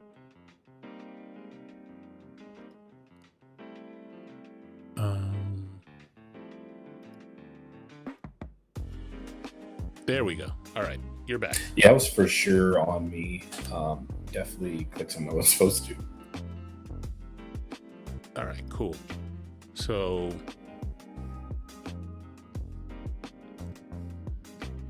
we do have a new caller I'm going to bring up in a second. All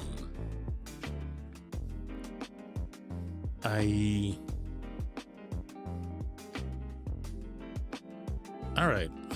We'll see what happens. Welcome up. Oh, you know what? They already gave their pronoun, so we'll just keep it at that. Cool.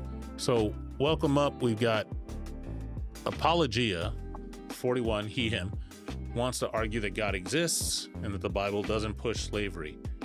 Is that correct? Yes. And we can call you Apologia. That's the name we're going? Yeah. All right, dope. So, let me go back.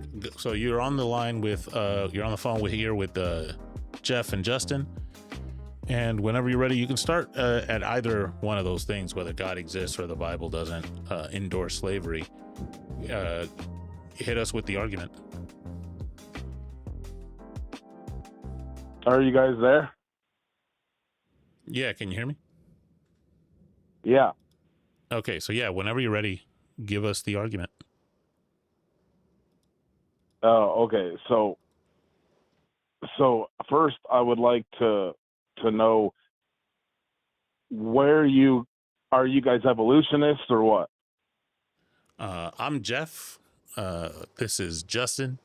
We are just two people looking for an argument that God exists. Okay. Yeah, I get that, but I'm saying from your side, so I can try to like, do you think that we got here by evolution, or do you not know, or Can I ask a quick question just so I can answer yours? Like, is my answer to that question going to help you prove that God is real? No, I'm trying to understand where, if you say that there is no God, right? If there's a painting, right? And what I mean by that there are, seas and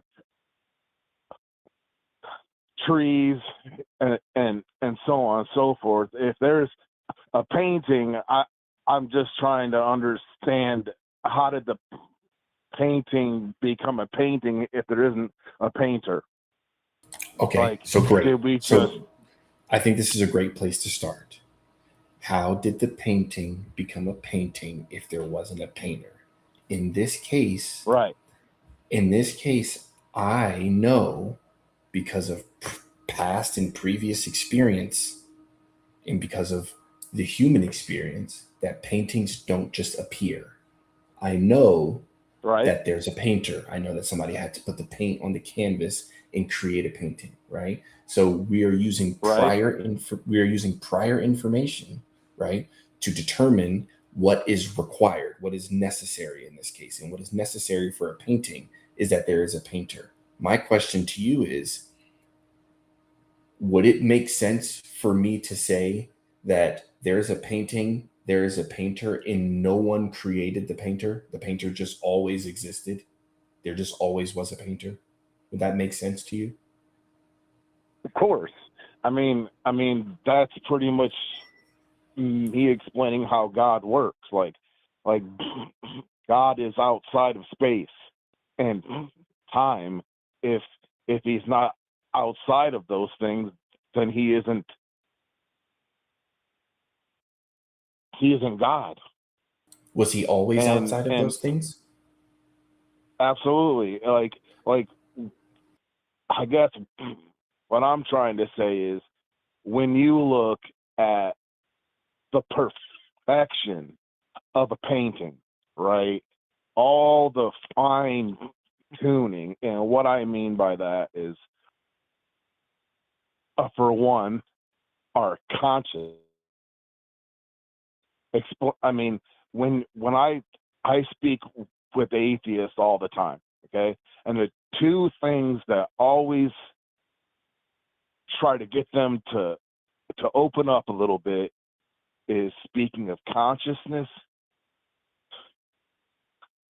and music, and they can't explain those things. Like, how is it that we have a mind that we can speak to ourselves and is able to feel hate, anger, love, all these types of things? And how is it that when we hear a song or like different types of instruments, how is it that our consciousness is affected? How is it that our soul is affected? How is it that we go from feeling sad to happy, or happy to sad?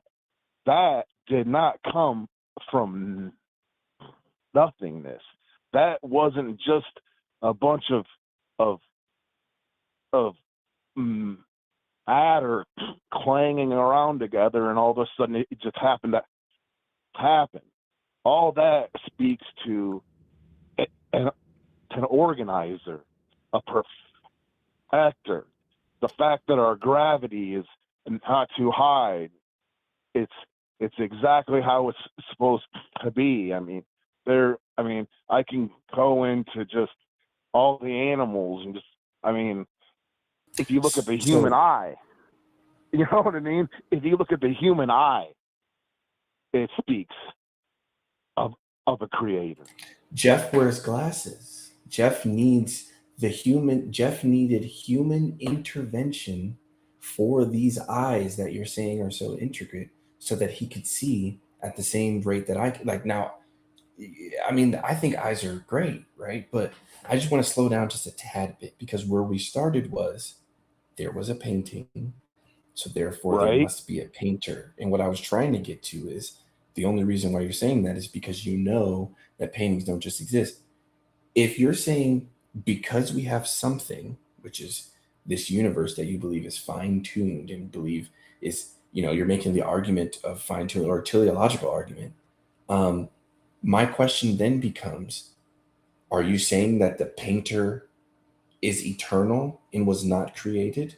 Because if we're accepting that Absolutely. that is great, if we're accepting that the painter is something that is eternal and not created, then there is nothing stopping us from accepting the hypothesis that the universe was eternal and not created. There's no contradiction there. So my No, hypothesis is the there same is as a yours. contradiction there. There is a contradiction there, because this is Be, before you 2026. before you say that, right? Can you tell So who me am I what you speaking to think? now? we- Am I We're speaking to we're, somebody different? we're still Jeff and I'm Justin. sorry. We're still Jeff and I'm Justin. sorry. I'm sorry. I'm sorry. Just real quick, before you say the next thing you're gonna say, can you tell us what you think a contradiction is?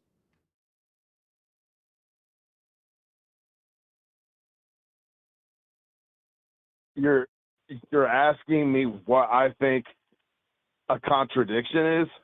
Yeah. A contradiction is like where there's an idea and another idea, and they're the exact opposites, and they have like a battle of each other. I'll accept it. You It's there? close enough. But yeah, what do you think the contradiction is? The contradiction is this not 1967 anymore? Okay, it's 2026, and science has already. I mean, it's a actual thing that the universe had a beginning. Are you sure about that? All things have. I'm 100% positive. All things have to have a beginning, Except God. except All for things God. except God. Yeah. All Yeah, things I mean, except God. I'm just saying, like, Just how do you get? real quick. What makes you say that science is settled on all things having a beginning? Because they've been battling with this idea since the 60s, and as technology and science and all the absolutes, which is God, are his attributes. You know, science and but math and which scientists are you physics. talking about? I mean, I can't. I'm talking about like a group of them. I mean, I'm sure that you have something on your computer if you want to put it in there. It's a group of respected scientists that have come to the conclusion that the universe had a beginning. So, what if I told you that that's not true? It is true. But what if I told you that it wasn't true? Well, then that would be that we would be in a battle, because that's truly what you and I are talking about here, right? Are you watching the screen? No, I'm not watching the screen. Okay, so there was a survey done well, it's the biggest survey of physicists that was done on just cosmological questions. And basically the question was posed: the Big Bang has been well established by the observation of galaxies, the abundance of light elements, and the cosmic microwave background. But what is not agreed upon is what we actually mean by the expression Big Bang. Should it be taken to refer to a singularity of infinite density and pressure, a universe that had a definite start, or just a hot, dense state from which everything evolved? In your opinion, what does the Big Bang imply? And the majority, 68% of physicists, said that the Big Bang is a theory that says the universe evolves from a hot, dense state that says nothing about whether there was an absolute beginning of time or not. Right. That's so the overwhelming majority. Here is that. So mine says here, the universe had a beginning from the overwhelming opinion of cosmic scientists that had a beginning from the quote unquote Big Bang 13.8 billion years ago. What are you reading? Study.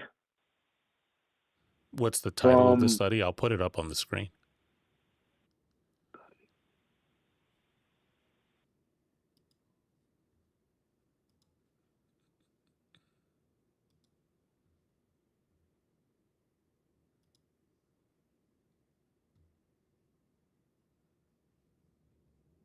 Do you have a title? Yeah, I don't think I'm able to use this one because it's a bias.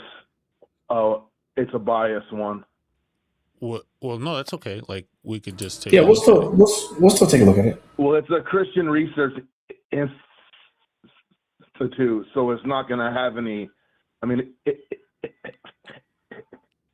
guess not going to have any pull. So the the survey that I'm talking about, the article for this survey was published on May 12th, 2026, so this year. And altogether, this was a prestigious event. Like, not the survey wasn't a prestigious event. They took the survey at a prestigious event where they had 1,675 different respondents talking about this. So the absolute majority of these physicists. Now, I'm not going to say that like settles the question. I don't really have a horse in that race, but I will say that there isn't like a conclusive start to the universe. Like, quite the opposite, actually. Yeah, and it was directly responsive to the claim of, where the scientific consensus is, right? So it's not saying, hey, the universe didn't have a beginning because all these physicists say so. We were just trying to address where the current consensus is, and it seems like there isn't one. Is that what the study was saying, Jeff? Or? Yeah. So the consensus that I'm looking at is the evidence is that the galaxies are moving away from each other in expanding space. Yeah, I agree that the I Big can Bang accept Theory says that the universe is expanding. Like, every physicist that I Right. talk to says the So same thing, but they do not say anything about what happened before the expansion event at all. okay. So I was the one that was speaking on consciousness, right? From an atheist perspective, okay? Would you two believe in that? So do you believe that you have a conscience? What Do I believe that I'm conscious, like I'm having a conscious experience, or do I believe that I have a No, I'm conscience, which is saying something that says you should or shouldn't do this? This is wrong. no. I'm saying. Do you believe in consciousness?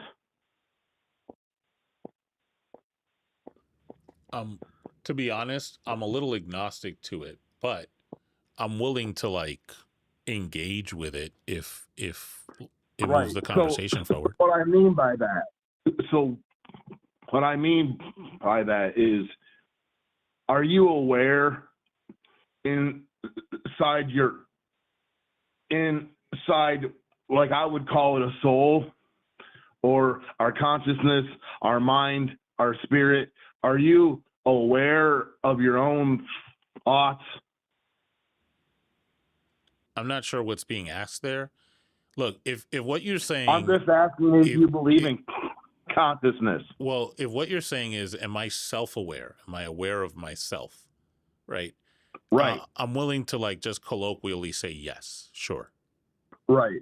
So it's not like we're a fish, right? Would you say that a fish has a consciousness? I'm unsure. But let me ask you this question. Right. Do you know what a corpus callosum is? No, I do not. It's this little thing it's this like network of nerves between both hemispheres of the brain. And sometimes there's a thing that can happen either through trauma or on purpose where it gets cut. And do you know what happens when that I'm happens? on with you. I'm gonna say it's gonna affect your cognitive, sensory, and skills like that. I don't know, something like that. What happens is, and you should look this up because this is fascinating stuff. It results in something called a split brain patient. And so what ends up happening is that you end up with two consciousnesses. Like, you have one consciousness that can speak and communicate through like verbal, regular verbal communication, and another one that can write. Like, each half of the brain develops its own consciousness. And sometimes they've even had cases where one half is a theist and the other half is an atheist, which is wild. So given that, like, let's say you looked into that and that was a thing, would that be evidence for you that even if we don't understand it, consciousness would be like an emergent property of a brain, seeing as we can I split it in two by splitting the brain in two? Yeah, I would argue that I'm not a scientist, but I would argue that consciousness is a gift of God that is only afforded to humans. Like, I don't believe a dog is aware of itself. I don't think a dog has objective or subjective morals or values, and that's another subject that we can get into. But I think that a human, I believe that a human, as the Word of God says, has a law of God in his heart from the beginning, right? From the beginning, a human has a consciousness and knows that it is wrong to kill. It is, so on and so forth. Where you have animals, have you ever heard anybody that has been in jail or incarcerated that says, man, those humans in there, they act like animals? So what does an animal act like? I'm gonna say that the people who are in jail, by and large, are probably not biologists. So I don't know No, that, I'm saying like I'm but I don't saying know that that they. like But hold on. I don't know that they're like the authority, right, on the I'm not trying behavior to say of their animals. authority. But I'm saying do you that think that when you get just really quickly, do you think that what you just said um was a response to what I said about the split brain patient? you're trying to go into something that's not really important. Like the fact of having somebody's like having it cut or whatever. Like I'm trying to get down to the nitty gritty Yeah, of listen. how So, do an you think atheist when is somebody going to gets say, so when somebody gets their brain split and their corpus callosum is cut, and now you have and two this happens. consciousnesses, two consciousnesses, right? At one point, somebody had like a railroad spike go through their head, and they were a split brain patient. Are you saying Okay. that you think that it's possible that that event inspired God to give them a gift of a second consciousness? I can't speak on something as in that. I mean, I can't speak on something like that.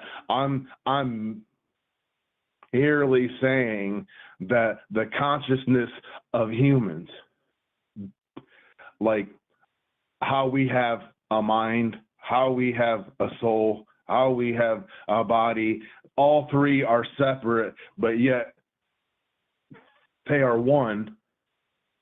We don't get that from cells pumping up against each other in the cosmos on accident. Our minds, our souls, our consciousness is the evidence of a creator that is he's into the small details of life. It's not just by accident. If you look at the body, how it heals. I mean, just if you look at all of the amazingness of how the world is, it's not like it came from chaos. But Apologia, I think where I'm running into a little bit of an issue, and I'm hoping you can help me, is when I take a step back and take the fact that I am a human out of it and just look at human being and human behavior and history alongside other animals, I can't see a difference between how a group of human beings act at the abstract, right? Like at the ground level, there's going to be large differences, right? Like other groups of animals don't drive Chevy Silverados, right? So I understand that. But if you take a step back and just look at groups generally, I don't see a difference in the behavior of human beings, which I believe are animals, in the rest of the animal kingdom. So it seems like you do. Like, what's the difference in the consciousness other than our ability to like talk and build cities? Um, what is the fundamental difference between a human being and like, I'm assuming you don't think that we're cousins with the rest of the great apes, right? Of course not. Okay. I would So say what that. makes a human Okay, so what makes a human what makes a human being not an animal compared to okay, them? so this is good. Okay, this is an example of how people, as you and I, are able to have a conversation and how the Where did the sound go?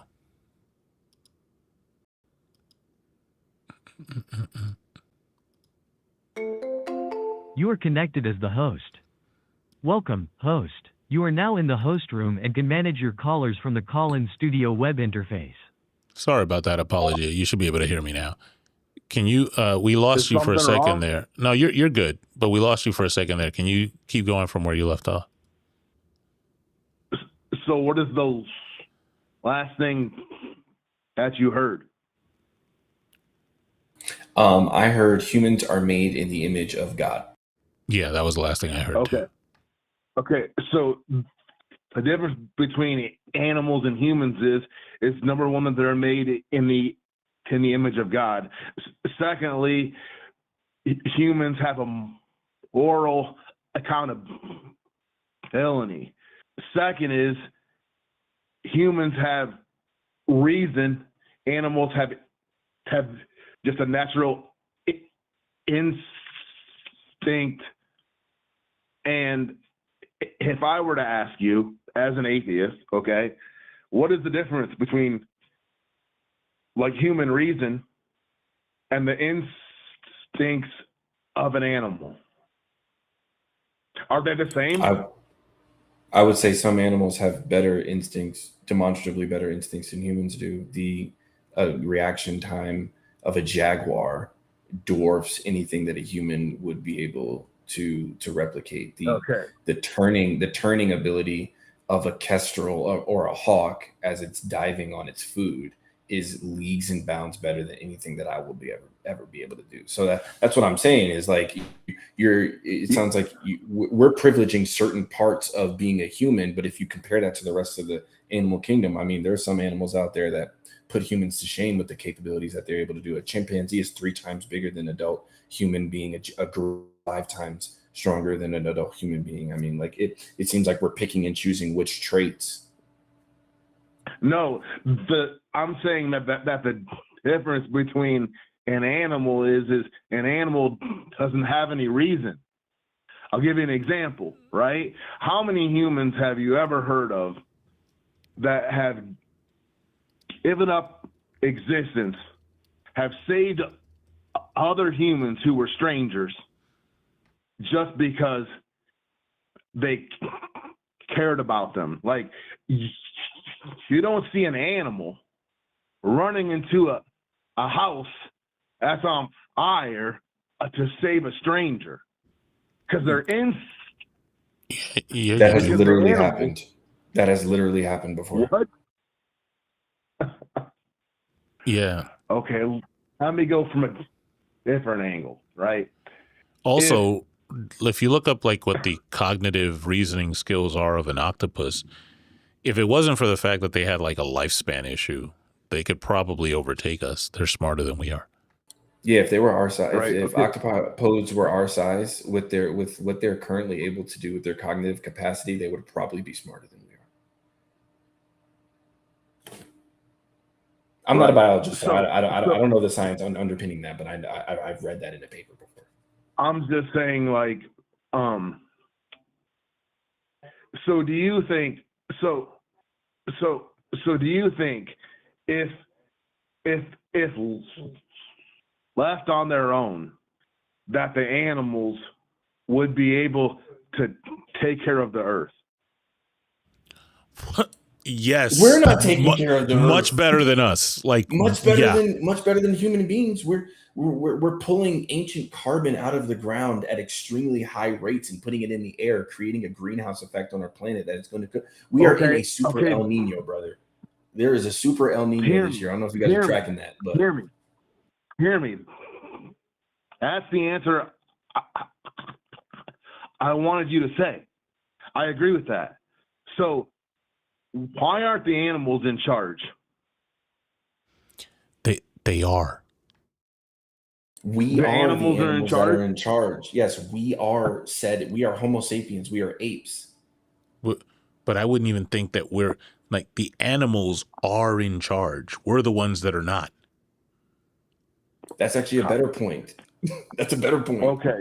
So You gotta listen. so You let's gotta listen, my man. You gotta wake up in the morning, clock in, just to get food. Animals could go to the spot where the food is and just eat. That's in charge. right, Like right, we gotta ask permission and look. Like if I get to an intersection, I gotta look at Justin, flash my my brights so that he could go first, so that I could go next. Animals just go to the place that they need to go to. That's in charge. We're not in charge. We're for some reason we hamstring ourselves. That's not using reasoning. That's like I don't know what that is. That's something else. And I think okay. So apology. so I think some people would argue that the rest of the animal kingdom actually allows us to live here. You know, if there was a concerted effort, there probably it would be a bad day for us. But I get your larger point. You're saying that you believe God bestowed a particular role on human beings, and it separates us from true. the animal kingdom. I understand that, right?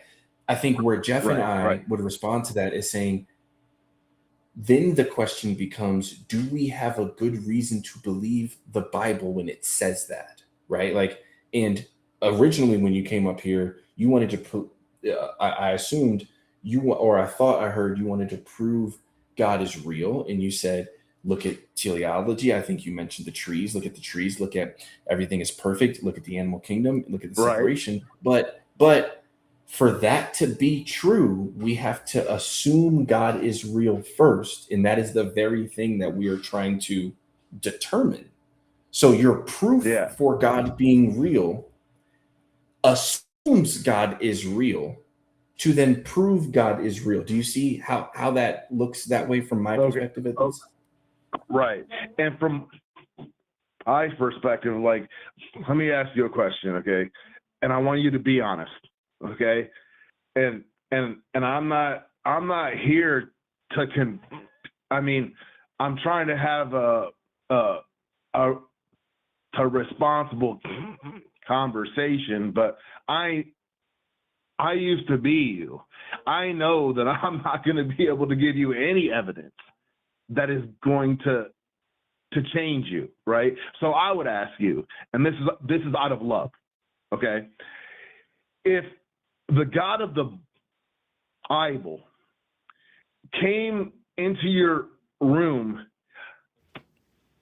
tonight, okay, and he said, I am Jesus, I am real, I am so okay? happy. It wasn't like a hallucination, right? Would you worship him? That's my favorite question. Well, I already know the answer. I No, already you don't know the know the answer. answer. You I don't don't think know you the do, answer. bro. You All don't know right. the And answer. I'm not trying to make you upset. I'm No, just this is saying. no. I'm serious, Apologia. This is my favorite question. Like Justin's been away from this space for a little bit, and he just came back, and he remembers my answer. Like my Okay. answer is that I would say to myself, I just saved 50,000 gold pieces because I have. You can look this up. I have a bounty out for just in case he's real, the head of Yahweh on a silver platter, and it's 50,000 gold pieces. You can go to godbounty.com and see I'm serious. Like godbounty.com on your computer, you'll see I am serious about this. And so if he came into my room, I'd be like, I no longer have to rely on like mercenaries. I could do it myself. We up. What do you mean you no longer have to rely on a mercenary?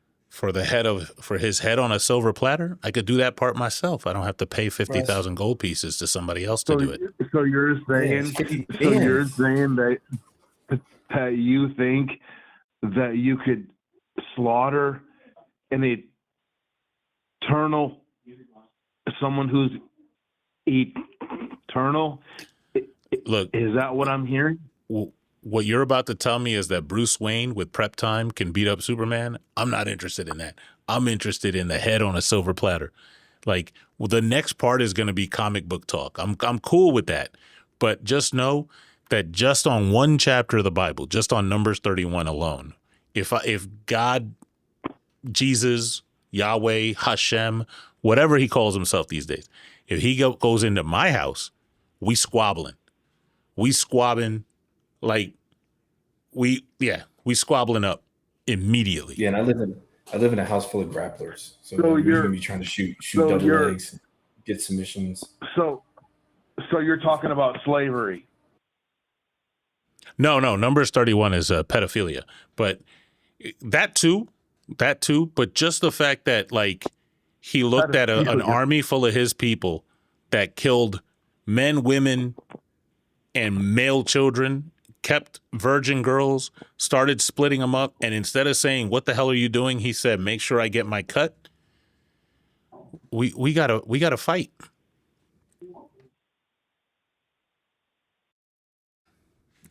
And when I say fight, I mean head on a silver platter fight, like to the death. Oh, yeah, okay.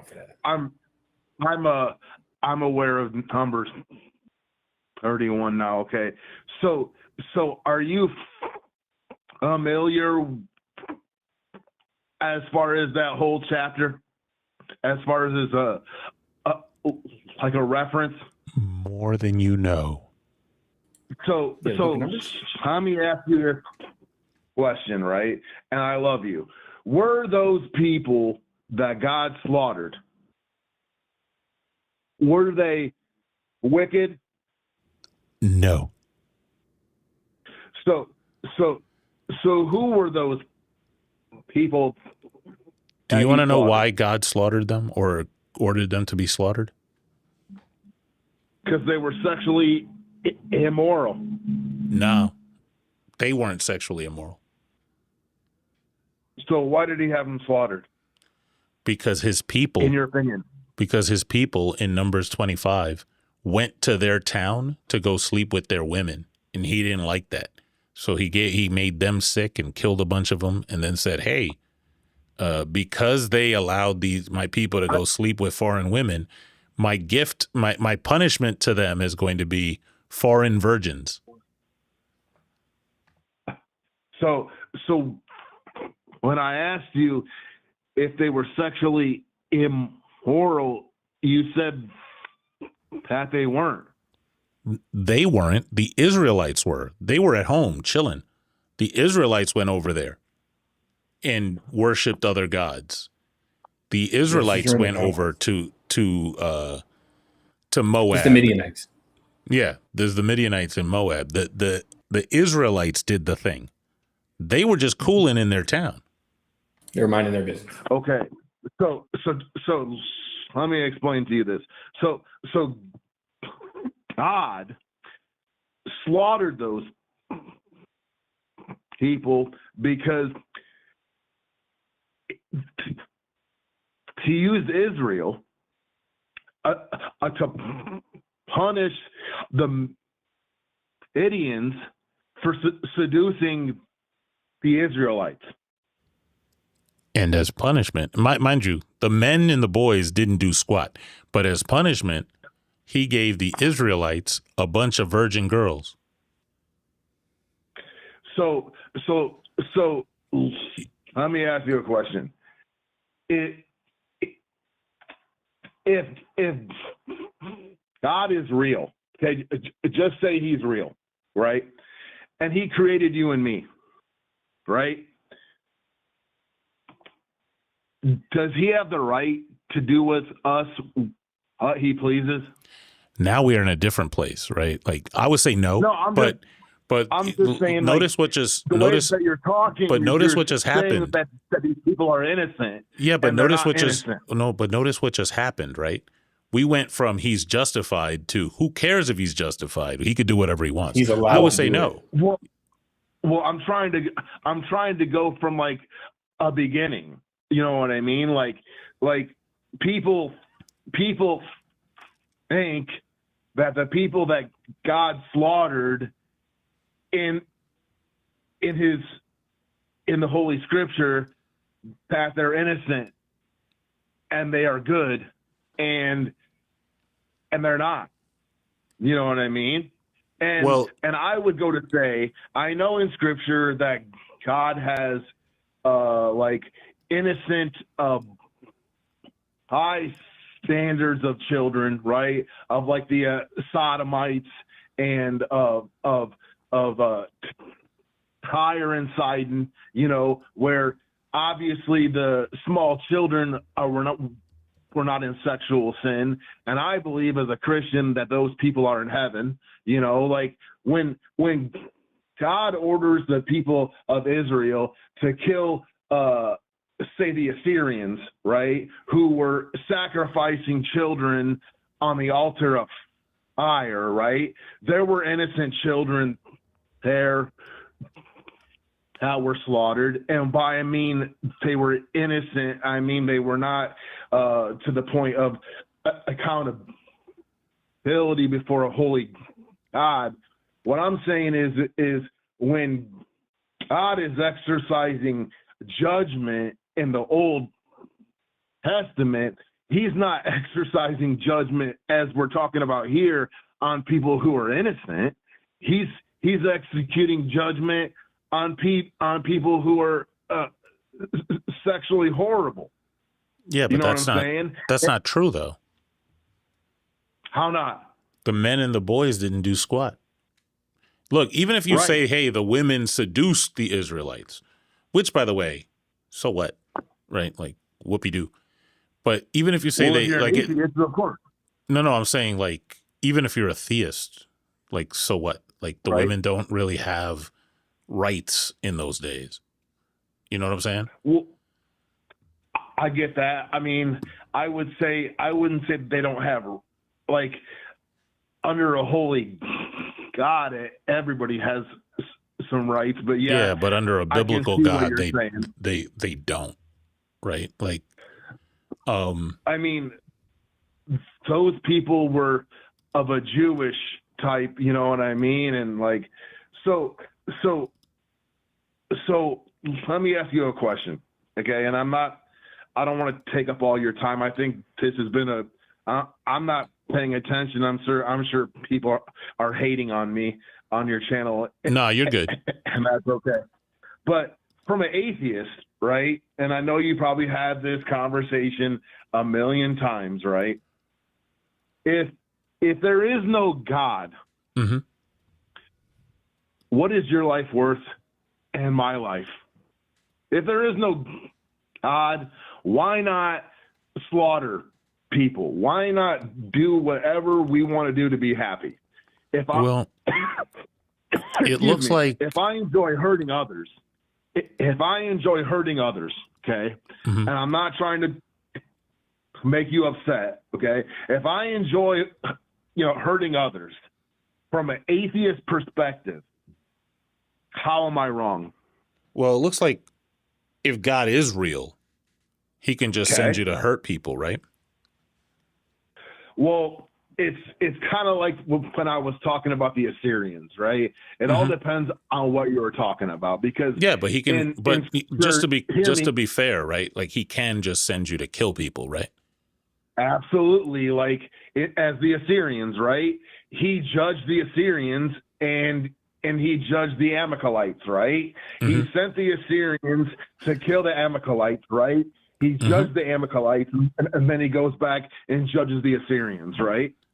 And an atheist would say, like, how is that?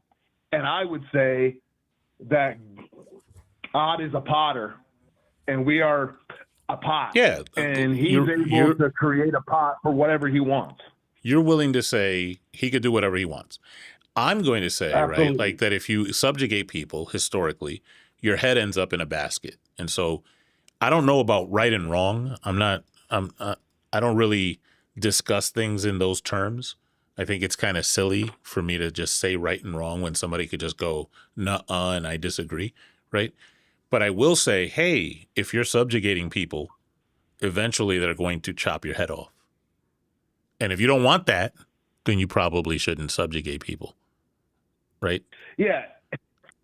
And I'm not trying to be evil, right? I'm saying to you, like if you were a brother, you know, and I care about you, right?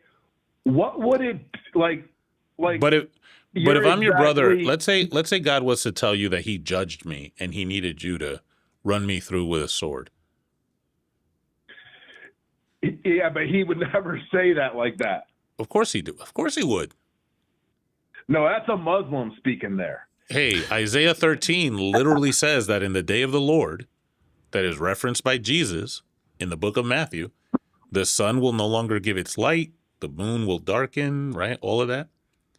And everybody who is found will be run through. 7 years. Right. You're talking about the 7 years of tribulation. No, and this isn't Revelation. No, this is Isaiah. This is the day of the Lord. Right. When this is like oftentimes looked at as like the day that God comes to like claim justice.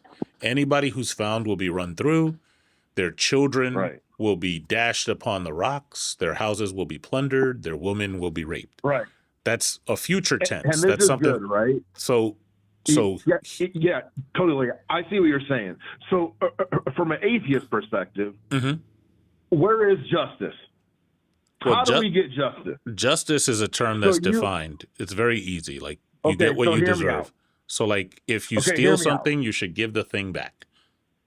That's justice. So if I have somebody tomorrow come into my house, slaughter all my children, and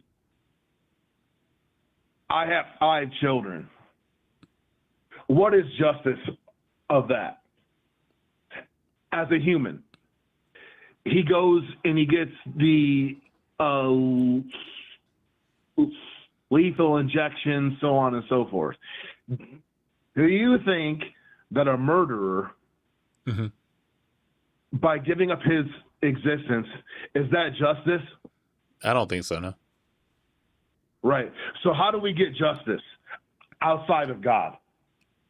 Well, God's justice would be to kill that person or whatever, right? Well, it all depends. I mean, we are no longer under the old covenant. People aren't stoning people in the you know what I'm saying? They kind of dropped dead in Acts 5. Right. I love that chapter. I'm just saying, like, see, I used to be you too, right? And I used to be Catholic. Yeah, so do I. I'm sorry. I used to be Protestant, and that's a whole other conversation. I mean, dude, the Catholic Church is that's a horrible sect. All I'm saying is, like, it's exactly how Scripture says it. Like, and I speak to a lot of atheists, right? It's not the fact that you don't believe in him. It's the fact that you hate him. No, I don't hate him. Would you say? I don't hate anybody. I just know that if you're a pedophile, you want to have his head. Yeah. But if you're, I think that's true of all pedophiles. I should have their head on a silver platter. Don't you agree? So you're saying God is a pedophile? Yeah, or an enabler of pedophiles. Right. So let me ask you a question. Does human have free will? Not if God puts a baby in them. Nah. But Oh, let's so say you're pro-abortion too, right? let's say we did. Let's say we did. Man. But hold on. Let's say we I'd did it. love to hear your guys' excuse. I'd love to hear your guys' excuse for allowing that. Can you read Hosea 13:16 for me? I mean, dude, how can you hate on God? How can you hate on God for Can you anything? can you read And Hosea? be okay with the slaughtering of children? Sure. Can you read Hosea That's 13? fun. We've just been talking about this. You're okay with the slaughtering of children. Can you read Hosea 13:16 for me? If you have a but Bible. you're having a contradiction right there. You're contradicting Nope. yourself. You are hating God's on okay God. with abortion, and Hold he's on, okay hold with on. putting You're children okay and with people hating that didn't on ask for it. God for Excuse me, killing excuse me. children, but Excuse but me. you're not okay with it. Excuse me, right? sir. You okay? God is okay with abortion, and God is okay with putting children and people that didn't ask for it. Yes. Right. And right. God is okay So- with instructing dudes to commit rape. So you're okay Essentially, with yeah. the slaughtering of children, right? But you're not okay as far as God, right? I didn't say anything about okay. I said if you're a pedophile, I should get your head on a platter. You agree with me, right?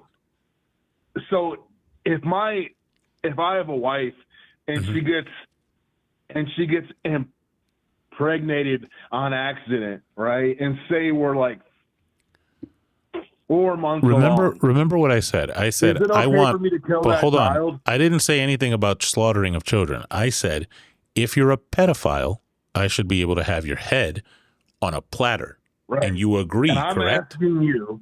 But Yes. but hold on, let's just I get an hear what you're agreement there.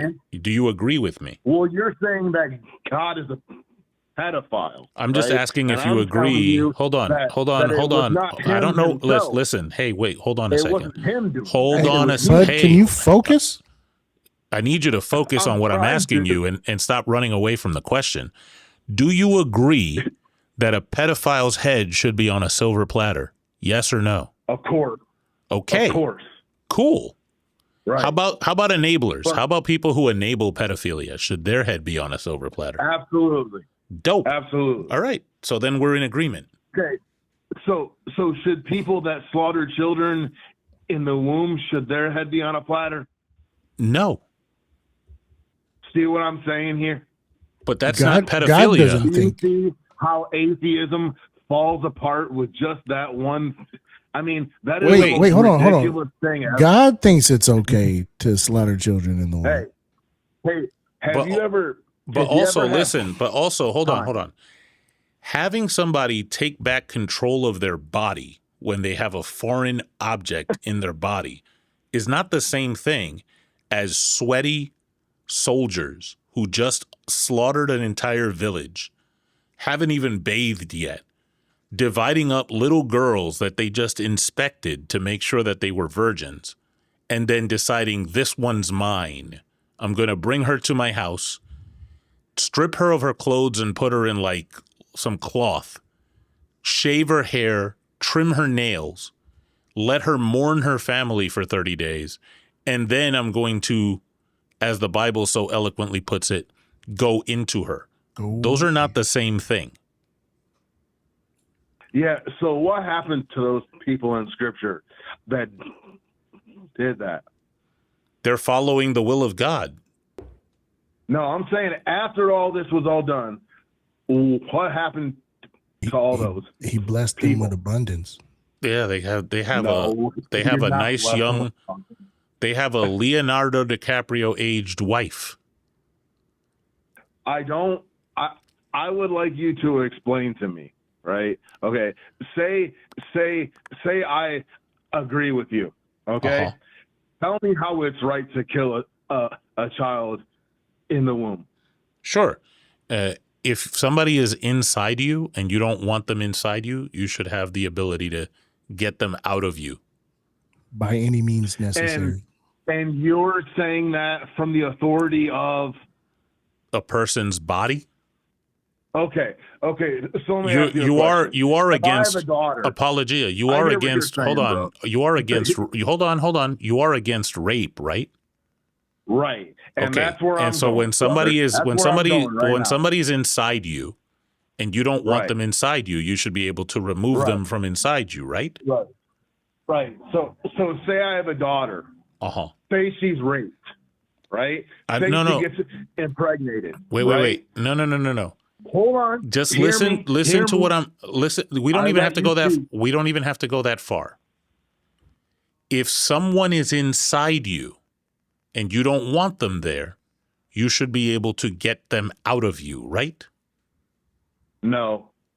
Not as far as Well, a pregnancy. we got if you him. would allow me to speak. How We do got you- him. We got him, So, folks. so I'm gonna Damn, I don't have the SVU punish sound. I'll someone just who's make it with my mouth. Oh, I got it. Bong punish bong. somebody There Thank we you, go. thank you. that's Thank you. innocent. What did he say? Yeah, we got him. Yeah, like if someone's got inside of you and you want them out, Hey, I'll How give did you you another think- example of how atheists are. Right? I don't. I heard you Wait, say. you at just the said you're beginning good with of your rape, show bro. How today. atheists are I is heard you say irrelevant. at the beginning of your show today. We're good. I quote, I think our morals are better "We're a than good yours right show. now. We're not going to be like, hey, we got him. We're No. going to be respectful. There's That's what you said. wait, hold on. You want That's what you respect said. when you're okay with rape? I'm not okay with that. I'm not okay with anything of like that, and you know that. What But I'm saying hold is, on. if a child is raped or a girl is, We don't need that. happen to them, We don't need that We vision don't in our head. Like we just punish need. somebody who's innocent. We don't punish somebody who's innocent. We punish the person who is a You rapist. okay, bud? Hey, take a breath. You know what I'm saying? Those children, I don't think No, you know innocent. what you're saying. kind of all over the place, bud. those children are innocent. I don't right? think. And I I, don't think. will say one thing. Okay? And I don't hear think you me know what with- you're saying, bro. With all my love. Can you, With all your can love, you tell just me- said that if somebody's inside someone, they don't have the right to remove them if they don't want them in there. That's we were crazy talking work. about a child, sir. It Coming doesn't from somebody matter. who About a child. just said you're supposed to have free will. Mhm. He just said that. Yeah. Hear me, bro. Hear me. Do you know We do hear you. That's the what problem. 40% of abortions are? Doesn't matter. If this motherfucker course talk not. about black people, Of course Right. Yo, let me. I'm gonna be like, oh well, I'm against him in scripture slaughtering people who are innocent, but it's okay if I you didn't- slaughter listen, those who are in the womb who are Apologia. innocent. Apologia. This is the thing that pisses me off. I corrected you the first time you said it. I didn't say anything about slaughtering innocents. What do You keep say? saying that. You said in Numbers 31. I said That he in Numbers slaughtered- 31 that Gotta there get was pedophilia. You good. Sean, do you want to let me know if you want to come up, Sean? Yeah, sis, come up for some tomfoolery. Yeah, we'll do How do I get out of here? Oh, you just dip, bro. okay. Bye. Love y'all. No, but listen. All right, and after this I'm going to let you go cuz we got to get to more people, but if I say to you that if somebody's inside someone, right? Just simpliciter, and they don't want Yeah, that but you're person using inside that of them. expression from sexuality to I don't- a pregnancy. and No, they're not the I'm just same. saying if someone's inside You're you. playing a game there. No, I'm not playing a game. I'm saying I'm if talking someone's about- inside I'm against anyone who is a Mhm. rapist. I'm against saying if someone's in, Anyone who I'm saying slaughters children in the womb. Yeah, There's a but difference. there isn't. I'm saying if someone's Because inside the you, one's innocent. I don't know why and the you one's not. look. I'm gonna have to drop you because you're like losing it right now. If someone's Well, inside a I person, care about children. yeah, You no, know you what I don't. mean? I Look, care if about someone children. like you just said, if your daughter's raped, you're gonna make her stay pregnant. You just said that. So if someone is inside someone, right, and they don't want that person inside them, easy work, get them out of there. You don't believe that. That's where we're gonna disagree. But that just means, No, in I- a sense, that No. just means you're okay with rape. Listen, first off, as an atheist, right, you don't have any place to say of what is good or bad anyway. No, you don't know Because that. there's no God. You don't know that. If there's no God, Look, Apologia. are you getting your? We're I would gonna like we're you to gonna let tell you me go where before you you get your- freak out. Look, the morals come I'm from not where freaking out. you're And freaking you out. can let me go, but I'm Look, saying that you don't have sure. What's the a argument? morality. Let's just look, since we're going to get dishonest now, what's the argument for that? Oh, what's my argument for the fact that That God is required for morals. Go ahead. Well, how do you put your hand on? You're about to when ask you me go a to question. court thing? Hey. You're about to ask me a question. Arguments don't have questions. Since we want it to be pedantic and dishonest, I'm going to have to insist Well, on you didn't answer an my argument. question. Yeah, I did. I said, hey, what is the argument that God is required for morals? Arguments do not Because contain questions. That's where we get our morals. That's just where we get. So let me our tell laws. you. Let me tell you why you should never, ever, ever say things like, "I've talked to a bunch of atheists, and I know what you're about to say." That wasn't an argument. That was just restating the premise. That was restating the conclusion, which is literally just begging the question.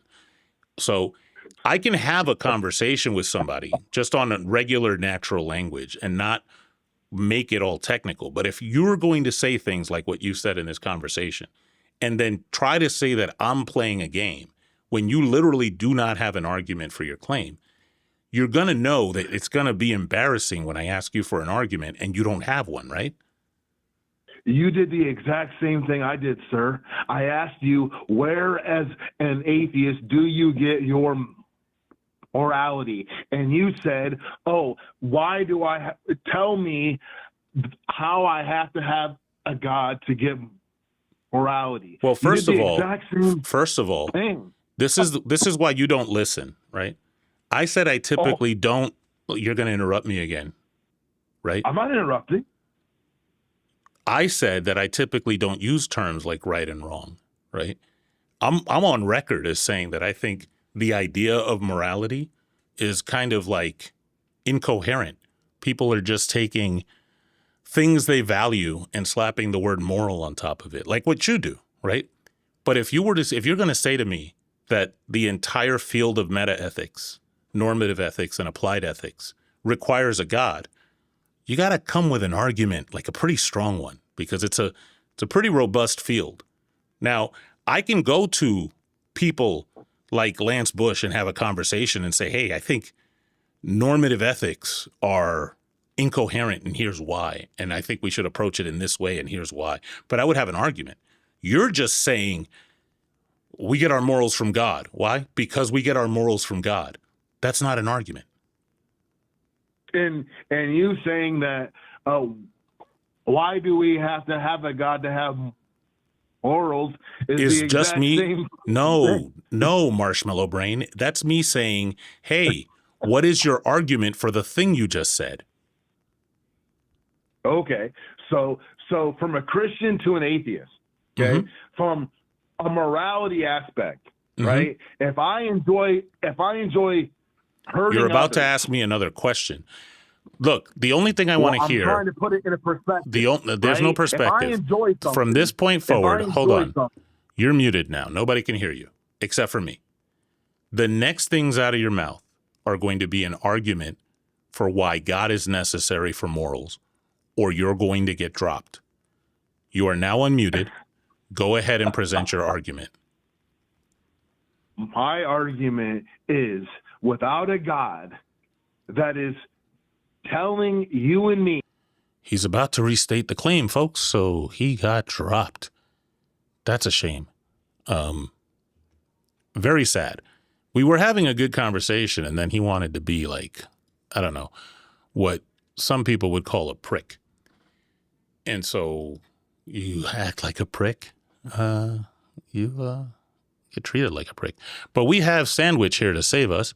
Sandwich, 38, he, him, wants to argue that God exists and wants to continue on the conversation about us being different from animals through intelligence. So, yes. It seems like I do have a question, though. It seems like you gave a little resistance to the screener about your pronouns. What was that about? Yeah. I feel like when you ask someone their pronouns, you're forcing your ideology onto someone else. Which ideology would that be? The fact there's more than one, more than two pronouns. There's actually only two. But What are listen, the what are the are you two guys liberal? what are the two? No, I'm not a liberal. What are the two pronouns? It's he and she. Is him a pronoun? He and Is she. him a pronoun? Yeah, I guess so. Him, her. Is I a pronoun? I don't know. I don't care at this point. You don't know? No, how about that? I don't know. Is we a pronoun?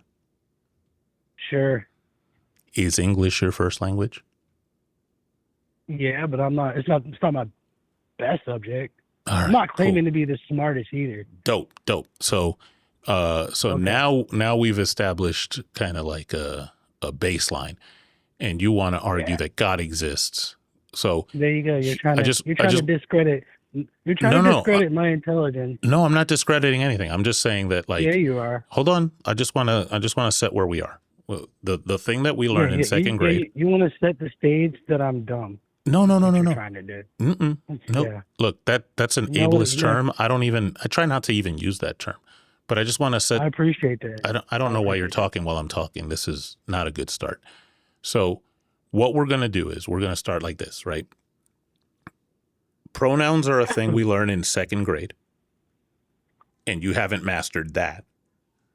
The God question is something that philosophy of religion has tried to tackle for millennia, and you're going to tackle that. So I'm going to be very impressed when you do. And go.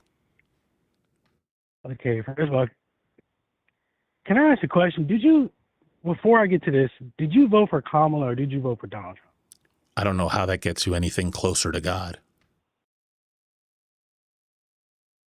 Can you just answer the question? Because I need to know who I'm dealing with here. You're You dealing with sound very Jeff. liberal. You're dealing with Jeff from End of a Species. I am a philosopher, first and foremost. I'm also an atheist. I also believe that because of stupidity, we've reached the end of our species. You're about to prove me wrong. Okay, so I'm going to go ahead and just drop that, okay? Now, the difference between animals and human beings is the fact that we use our brain as a weapon. That's actually where intelligence comes from. To be intelligent, you have to learn how to survive. And when you survive, you're using your brain as a weapon, as a tool when you're out in the wild. In my opinion, I think the octopus is the smartest animal in the ocean. It actually uses its brain. It can camouflage, use weapons, spray ink. It can do all kinds of crazy shit. And basically, it's a floating brain in the ocean. Now, what keeps the octopus smarter than a human being is the fact that the octopus is actually bounded by the ocean, where we are not bounded by the ocean. We can walk freely past the ocean, and also we can speak. Now, some people would say, the orca is pretty intelligent because it can speak, but it's pretty big and bulky. Therefore, it doesn't have to use its brain as often. So the more time you use your brain as a weapon, the more intelligent you are. It's not about reading books. Books doesn't make you smarter, because if someone hates Donald Trump and they put all the American history books that Donald Trump created, no one's not going to believe that history book. You sound like you have a crush on a man. I'm just giving an example that not reading all books make you intelligent. We were talking about octopi and orcas, and then for a fourth time in this conversation, you invoked Donald Trump. Like, I don't give a fuck about Donald Trump. It's because I don't give a let me put it this way. Like, how many times have I invoked that person's name in this conversation? It's just the vibe I'm getting. I'm just gonna ask the question again. We're gonna count dodges now. How many times have I invoked that person's name in this conversation? None. All right. And how many times have you said that person's name in this conversation? 4 or 5 times. All right. 4 or 5 times. Of the two of us, who has TDS? Oh, whatever, man. I'll just give it to you. Me. Now let's move on to the conversation. Cool. Hey, yo, what the fuck? I'll just give it to you. It's crazy. So now, I have no idea what you think you were saying there. That was like a disjointed series of sentences. You said that we're different from animals, but also we're the same because we also have intelligence. I'm not sure what you're I'm saying trying there. to argue where intelligence come from first. Where do you think intelligence comes from? I just told you survival. It comes from surviving. Yeah, It doesn't come from reading. It doesn't come from reading books.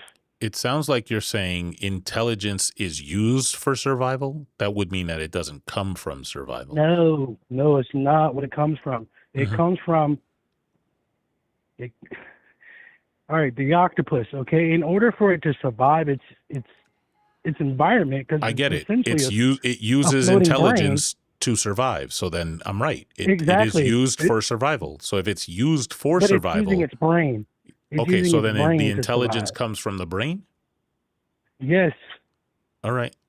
I agree. Okay, that's what makes us different from animals.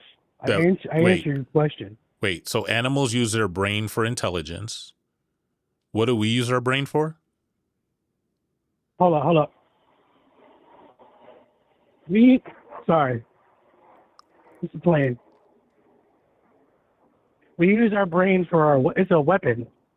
It's a weapon. And animals use their brain also as a weapon or no?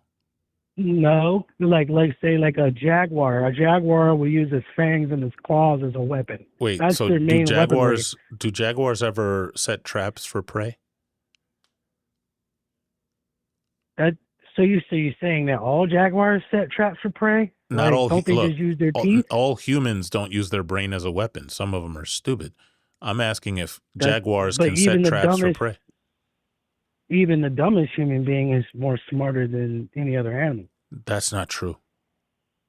Unless you're talking about mentally handicapped people, which doesn't. I don't know why you would even bring that up. I'm just like, you're all over the place, man. Maybe you gotta concede to the idea that our brain is our biggest weapon. It's not our muscle. Maybe you should read more books. Maybe you should listen to another human being. What's a book anyway? Think about that for a minute. Just think about that. A book is words on a page that another man said. Yeah. But I'm skipping out on that part, and I'm just talking to you one-on-one. You're just saying stuff. Yeah, I get it. I'm telling you my perspective. See, that's what an intelligent person would do. They would listen to others' perspective. Reading a book is just another man's perspective on page. Let me ask you this. Do you think all perspectives are equal? I think that you should learn to listen to everyone because everyone has a valuable You know how you can demonstrate your listening? You can demonstrate your listening by answering questions in context. Do you think all perspectives are equal? Yes. All right. So if you have a perspective about breast cancer and an oncologist has a perspective about breast cancer, you think y'all's perspective are equal? No, that's just one part of the perspective. Okay. If you have a perspective on, say, the Higgs boson, and one of the quantum physicists at CERN has a perspective on the Higgs boson, you think y'all's perspective is equal? No, but check this out. If you have a perspective on, let's say, camera work, and let's say a professional photographer has a perspective on camera work, you think y'all's perspective is equal? No, can I get my example? I can keep going. Have I established that not all perspectives are equal? Well, we're talking about God, and I'm telling you my perspective on God. Sure. Because I know somebody has read and the I know Bible. that intelligence exists, and I'm telling you because I know I'm intelligent, so I'm pretty acknowledged on that. So your comparisons don't make any sense. What do you know about? Tell me what you know about God? Yeah, pretty much from my perspective, I think that God is just the source of all light. Okay. And what is your evidence of that? I'm the evidence. Are you light? I'm a mixture of light and dark. So we're equivocating. Look, Can I be honest with you? Yes, sir. You're not good at this. You're not either. You're not understanding what's going on. Yeah. You said the evidence that God is the source of light is you. Yes. Do you know what a photon is? Why do I have to know what a photon is? Good answer. Why do I have to know that? Hold up. Uh-huh. What makes you more intelligent than me? When I'm telling you my I know what a photon you don't is. want to, if you don't know, if you don't want to hear from my perspective, or I don't what know why I got to tell you, look, it sounds then like you who's have really what if I give you the tools that make you more intelligent? But you're not willing to hear me out. That would be Because great. you're constantly testing my intelligence. Listen. I don't want to insult you, right? But there are things about the world that you can know, and there are ways that you can come to know those things, right? You agree with me on that, right? Okay. Yes. If I was to say to you, how do you know that God is the source of light? And you say, me. That yes. you can agree that didn't answer the question, right? Actually, no, because it's from my perspective. What's the point of taking a show and you have all these callers in there and you're not wanting to listen? You're not very smart for not listening to people. I'm just going to ask the question again. If I ask you're you, intelligent, but you're really not intelligent. That's fine. I get that you're hurt. I don't care about any of that. It's not about me being hurt. It's just that you're not intelligent. I don't know. Now you're interrupting. I don't care about any of this. I'm asking you a very direct question, and you're not answering it. So if I ask you, how do you know that God is the source of light, and your answer is me, that isn't an answer to the question, how do you know that God is the source of light, correct? Oh, bro, I can't give you evidence. That's like... You can't give me evidence? How can I give you...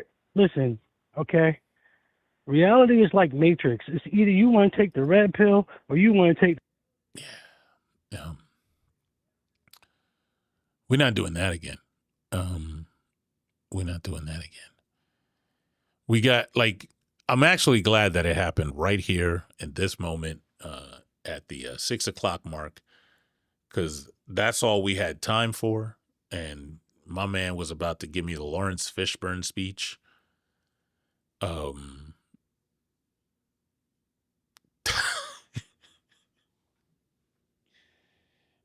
That's too much. Is this still going? Hold on. Let me see if this thing is still going. All right, there we go.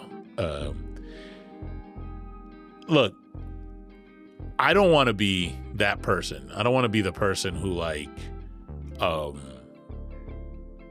insults people's intelligence and really talks above people's heads and all this other stuff, right? I don't want to do that. But if you're going to call the show and in the conversation, when you feel like it's not going your way, you're going to act like a asshat, then we got to treat you like an asshat. That's just what's got to happen. And I'm not going to feel bad about it. That's just what's going to happen. But one thing I've noticed a lot in these conversations, and sorry, I didn't say this in the thing before. Hey, what happened? Oh, it just changed songs. I didn't say this before, but Justin did have to go. I just didn't want to cut off that conversation. W solid for filling in for a little bit. He had stuff he had to do. But hey, this is why this format is cool, because we can just click on the fly without having to just bring up a bunch of people on a panel and then get all this other stuff. But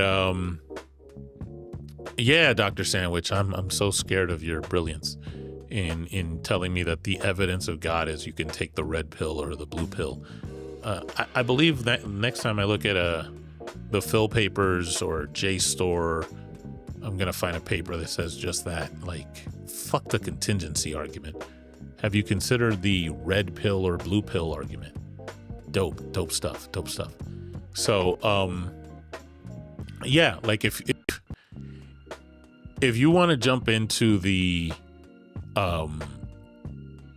like robust field of philosophy, right, where hundreds and thousands of people have made tons of arguments, and you're just gonna say I'm the proof and expect not to get made fun of, well, then I think you got another thing coming. As for the rest of y'all, thanks for hanging out with me. Thanks for chilling while me and Justin had our convo, and while we got some calls in. That was kind of dope. And I'll see you next time on Render an Argument. I'm gonna do a lot more of these this week. Like I said, I left y'all waiting for 2 weeks. That's my fault. So I won't be doing that no more.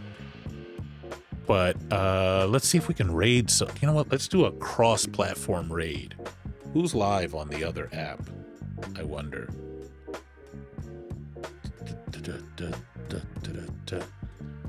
Let's see. Oh, if y'all following Sean, she on Geeky Live. So go over there and let's do a EoaS raid on Geeky. But just if you follow Sean, you'll see her live, and then just say it's an end of a species raid over there. And then I'll see y'all next time. Thanks for hanging out. Peace.